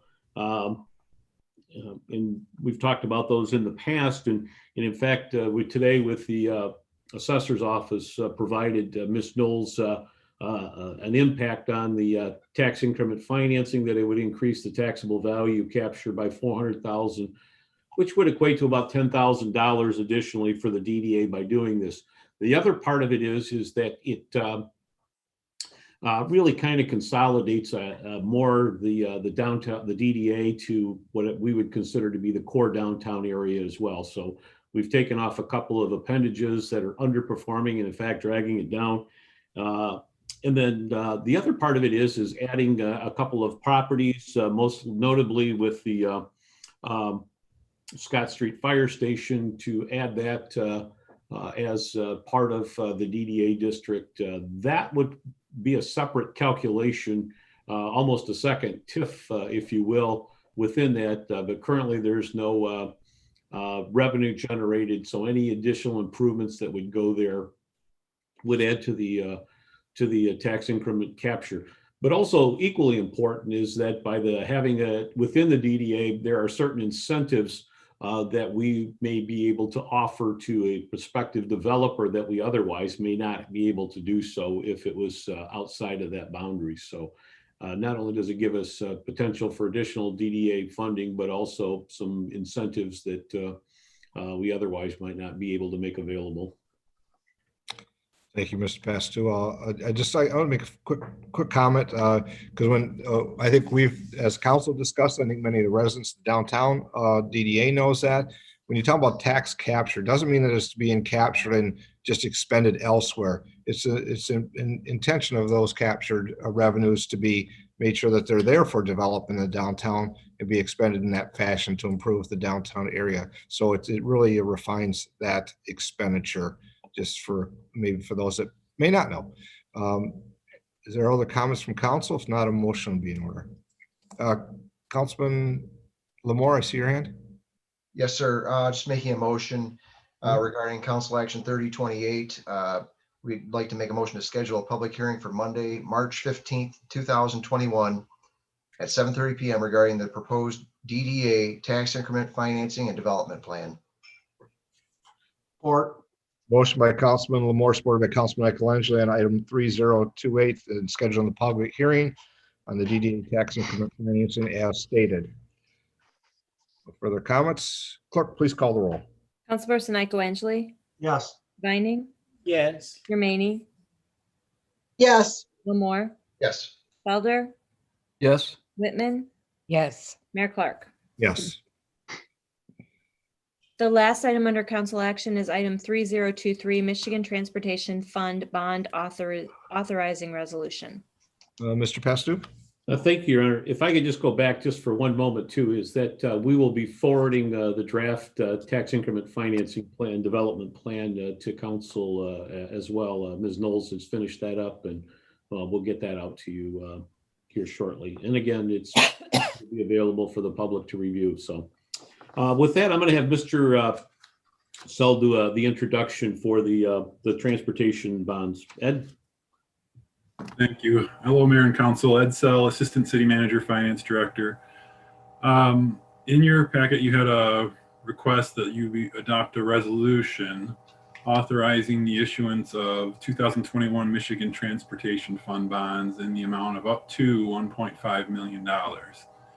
It says up to 1.5 million because the original project estimates we had would have made it about a $1.42 million bond, but in case there's the bids go over what we're expecting them to be, there's a little excess there to still be able to fund them. The bond would fund the reconstruction of Rose, Telb, Turnus, and Theodore streets. In the resolution, there was also some other streets listed for 2022. When you do this type of bond, you have to actually list the specific streets that the funds are going to be spent on. If for some chance we don't spend all these funds on the intended streets, then the funds would be available to spend next year on the other streets listed there. And those are local streets that I've asked our city engineer, Patrick Lewis, to give me that were expected to be done next year. So in total, the actual project is expected to be about $1.8 million. We do have about $450,000 that we've set aside from previous CIP budgets that we're going to be spending. So the combination of those funds and the bond issued funds would fund the project. It's the bond fund, or the bond will be for a 7-year term.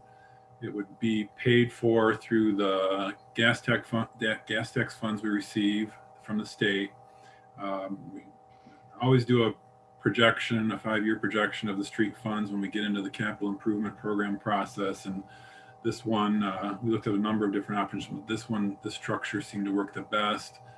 The bond is actually structured so that for the first 3 years of the bond, we're only paying interest on it. And then principal payments would begin in fiscal year ending June 30th, 2025. And the bond would be fully paid off in fiscal year ending June 30th, 2028. At the time we did the projection, the interest rates were in the range of 1.25% to 1.75%, depending on the term of the bond. So very favorable interest rates at this point in time. Your Honor, I'd like to make a motion that we approve the resolution authorizing issuance of the 2021 Michigan Transportation Fund bonds. Second. Motion by Councilman Michael, supported by Councilman Lamore on item 3023 on the transportation bond fund authorization. Any final comments from council? Seeing none, clerk, please call the roll. Councilperson Michael Yes. Vining, Yes. Jermaine, yes, Lamore, Yes. Felder, Yes. Whitman, Yes. Mayor Clark. Yes. Clerk, next item, please. The next item is the consent agenda, and for item B, approval of payments to vendors, the amount should read $663,633.14, 663,633.14. Thank you. Are there any items on the consent agenda council wishes to have pulled for further discussion? Any items on the consent agenda? Items on the consent agenda, those present this evening wish to have pulled for further discussion. I see no hands. I see no hands. Motion be in order. Councilman Felder. Yes, Your Honor. I would make a motion that all items on the consent agenda be accepted, placed on file, and the recommendations carried out. Second. Motion by Councilman Felder, supported by Councilman Moore, that all items on the consent agenda be accepted, placed on file, and recommendations carried out. Clerk, please call the roll. Councilperson Nico-Angeli, Yes. Vining, Yes. Jermaine, yes, Lamore, Yes. Felder, Yes. Whitman, Yes. Mayor Clark. Yes, I have no further items, Your Honor. thank you. It is February, so Councilman Michael Thanks, Your Honor. I have no comments at this time. Thank you. Councilwoman Vining. Yes, thank you, Your Honor. I'd just like to wish everyone a happy Black History Month. And today, the Monroe Evening News did a nice article on our former councilwoman in the 3rd Precinct, Miss Dorothy Edwards. So it was a nice read and a nice tribute to her legacy in the city, and especially as a member of the council. So everybody go check that out over at the Monroe News. I also wanted to talk about some good news that's happening in the 3rd Precinct. Oaks of Righteousness Ministries has purchased the old Pop Stop. That's at 4th and Winchester. And that is going to be reopened as a grocery store here soon. So that's very exciting that we'll have a full line grocery store with fresh meats and produce in the neighborhood. It is going to be called the Village Market, and the target open date is March 1st. So there'll be more information about a grand opening and all that. Of course, that's assuming, all of the permits and everything will be in line, but that's what we're going for, excuse me, is March 1st for an open date. So that's huge in the neighborhood. And I just wanted to talk about that great news. And that's all I have for this evening. Thank you. Thank you, Councilwoman. Councilwoman Germaine. thank you, Your Honor. I just want to add with regard to Cass and Harrison that I'm not opposed to our master plan and going forward with that. I just want to listen to our residents and give them due respect with their concerns. That's all I want to say. Thanks, Your Honor. Very good. Thank you. Councilman Lamore. I have no further comment, Your Honor. Thank you. Councilman Felder.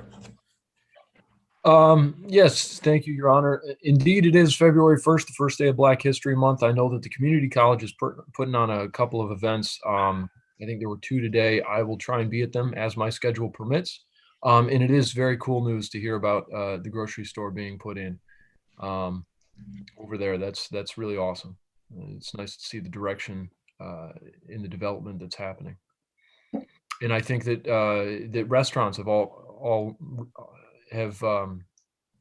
opened up internally, pending some certain restrictions for in-person dining. So that will be an opportunity for residents to get out and have some food and hopefully do so in a safe manner. We'll have to, monitor that, and we all hope it goes safely and we're able to proceed doing that.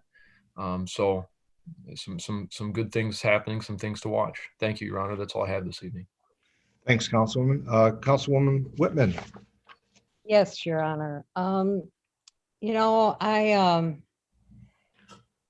been, like, the last couple days, I try not to stay on Facebook, but the last couple days, I've been scrolling through it and they have a lot of things about Black History Month and so many events that you can go to that are online. Even if you're like I am lately, I've been kind of housebound. There are still things that you can do and you can get involved in. But in being on Facebook, and with the restaurants opening up today with 25%, that's not very many people. And I would love for all of us to change our attitude about wearing masks and, having to do this and having to do that, and maybe work to be part of the solution instead of part of the problem, and support our local restaurants, especially the little ones that there's some of them. Detroit Beach is still not going to have people coming in.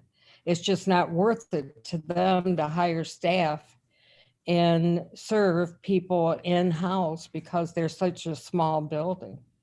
And there's other businesses that feel the same way.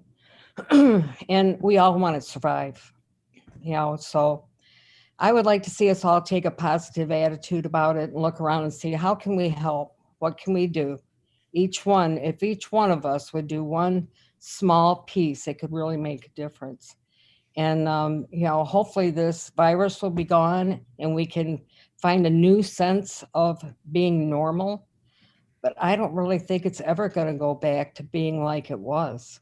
And we need to stick together. We need to support each other. And that's all I have. Thank you. Thank you, Councilwoman. I just have maybe 3 or 4 short comments this evening. First, it was already mentioned, but I want to follow up with it with Black History Month. And it is correct with the comments. The community college, Monroe County Community College has a wonderful lineup of items that you can zoom in to listen and participate. And so please watch their website and other publications that are announced.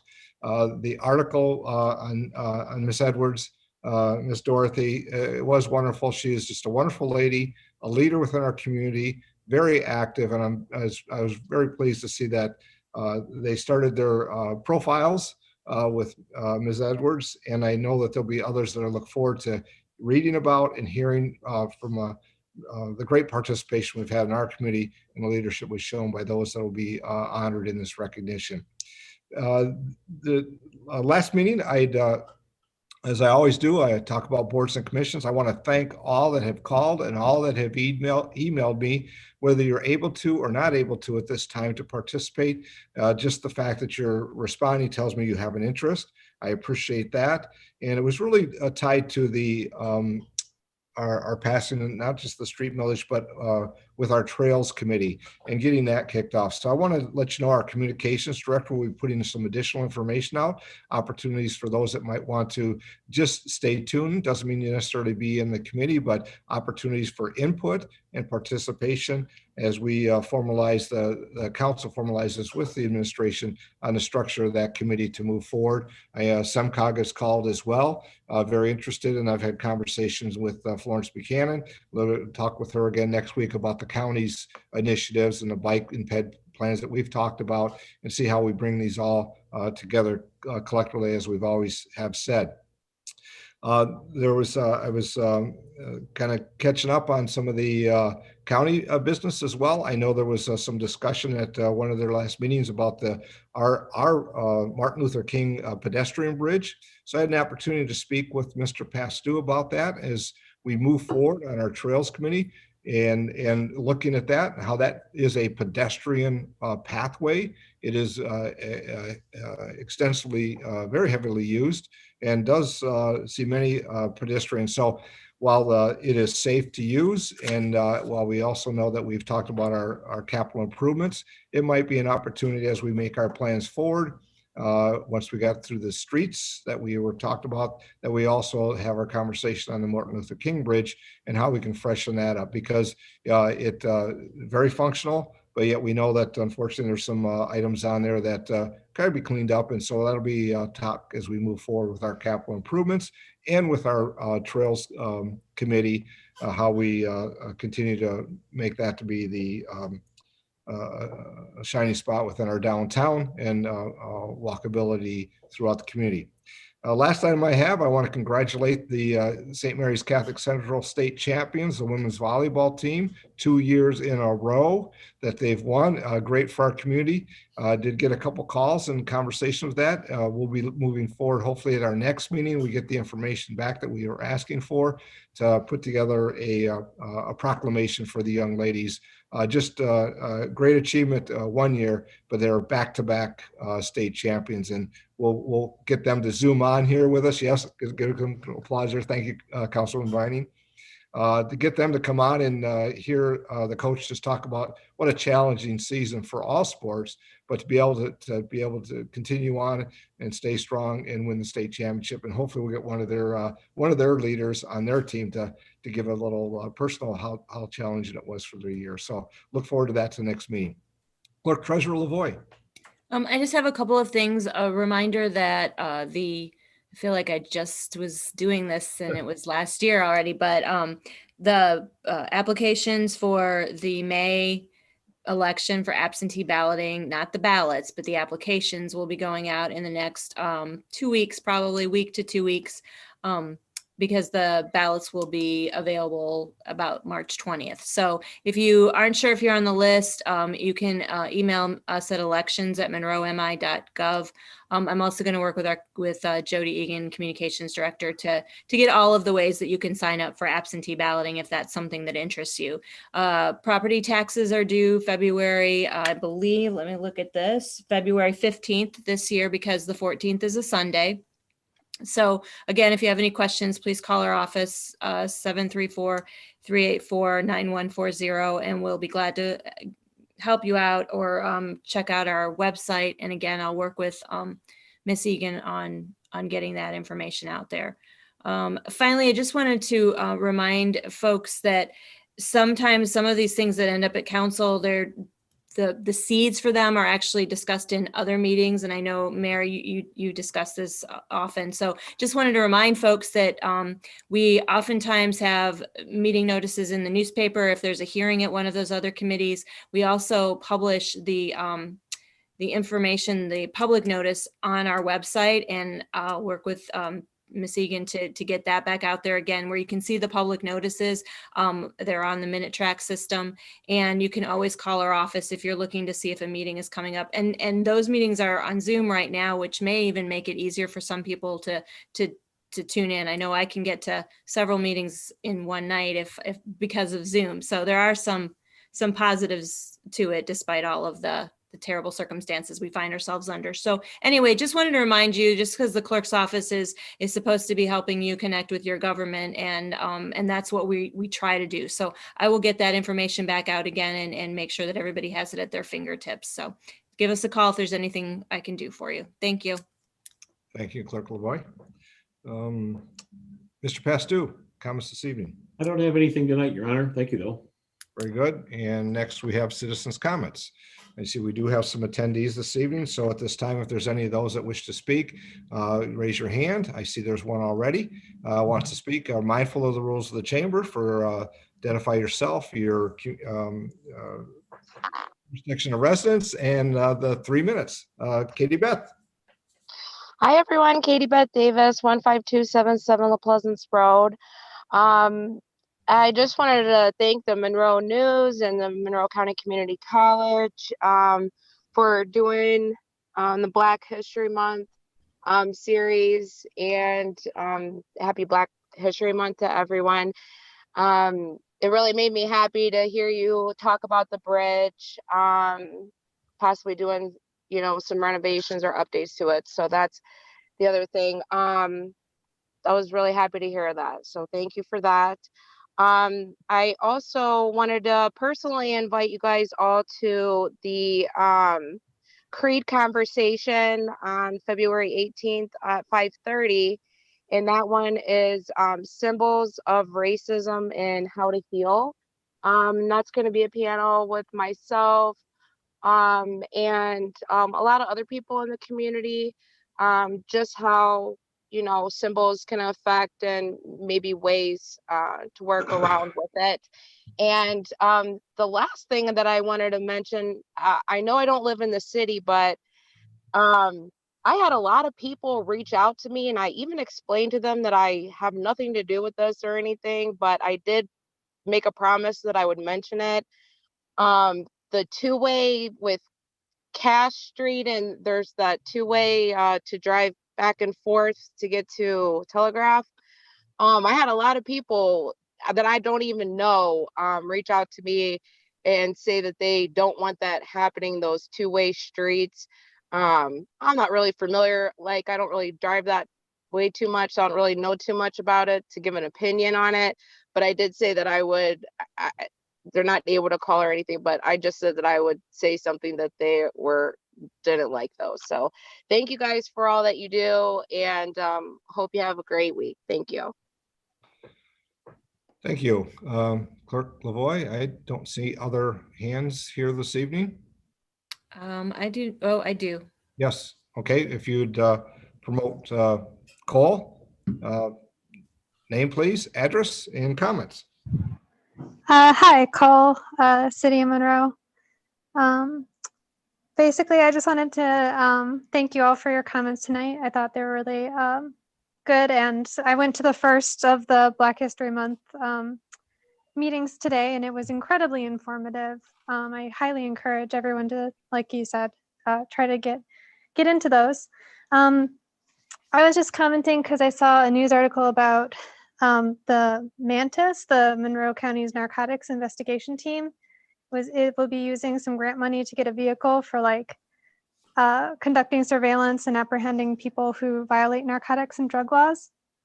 And I just wanted to, this isn't a conversation, I just wanted to put forth some rhetorical questions. And I just want to feel reassured that we're also putting effort and money from the city and grants into combating poverty and disenfranchisement in our city, and providing better care, like either drug abuse care or better education for people, so that we don't have to actually like punish people and put them behind, walls for the rest of their life sometimes, because the US locks up more people per capita than any other nation. And I think to become a better society, we all need to make sure that we're focusing on helping people before these things happen, instead of trying to punish them afterwards for it all the time. That's all really, and I hope you have a good evening. Thank you, Cole. Just a follow up to maybe something to look into if we weren't able to join the work session. Obviously, it's always can be viewed later, but there was an item that we discussed regarding reviewing the proposed amendments to the city's poverty exemption policy. Ties a little bit to that as far as how we incorporate those type of philosophies in with our management here with the city. So, Clerk Treasurer, I don't see any other hands raised. Nor do I. Motion be in order by council. Motion to adjourn. Support. A second. Okay, motion by Councilwoman Moore, supported by Councilwoman Whitman to adjourn. Clerk, please call the roll. Councilperson Nicoangeli, Yes. Vining, Yes. Germaini, Yes. Lamore, Yes. Felder, Yes. Whitman, Yes. Mayor Clark. Yes, thank you all this evening. Great to see everybody and post the comments and nice, healthy discussion, as I say, both at the council meeting, but also with our work session as we move forward. Everybody stay safe.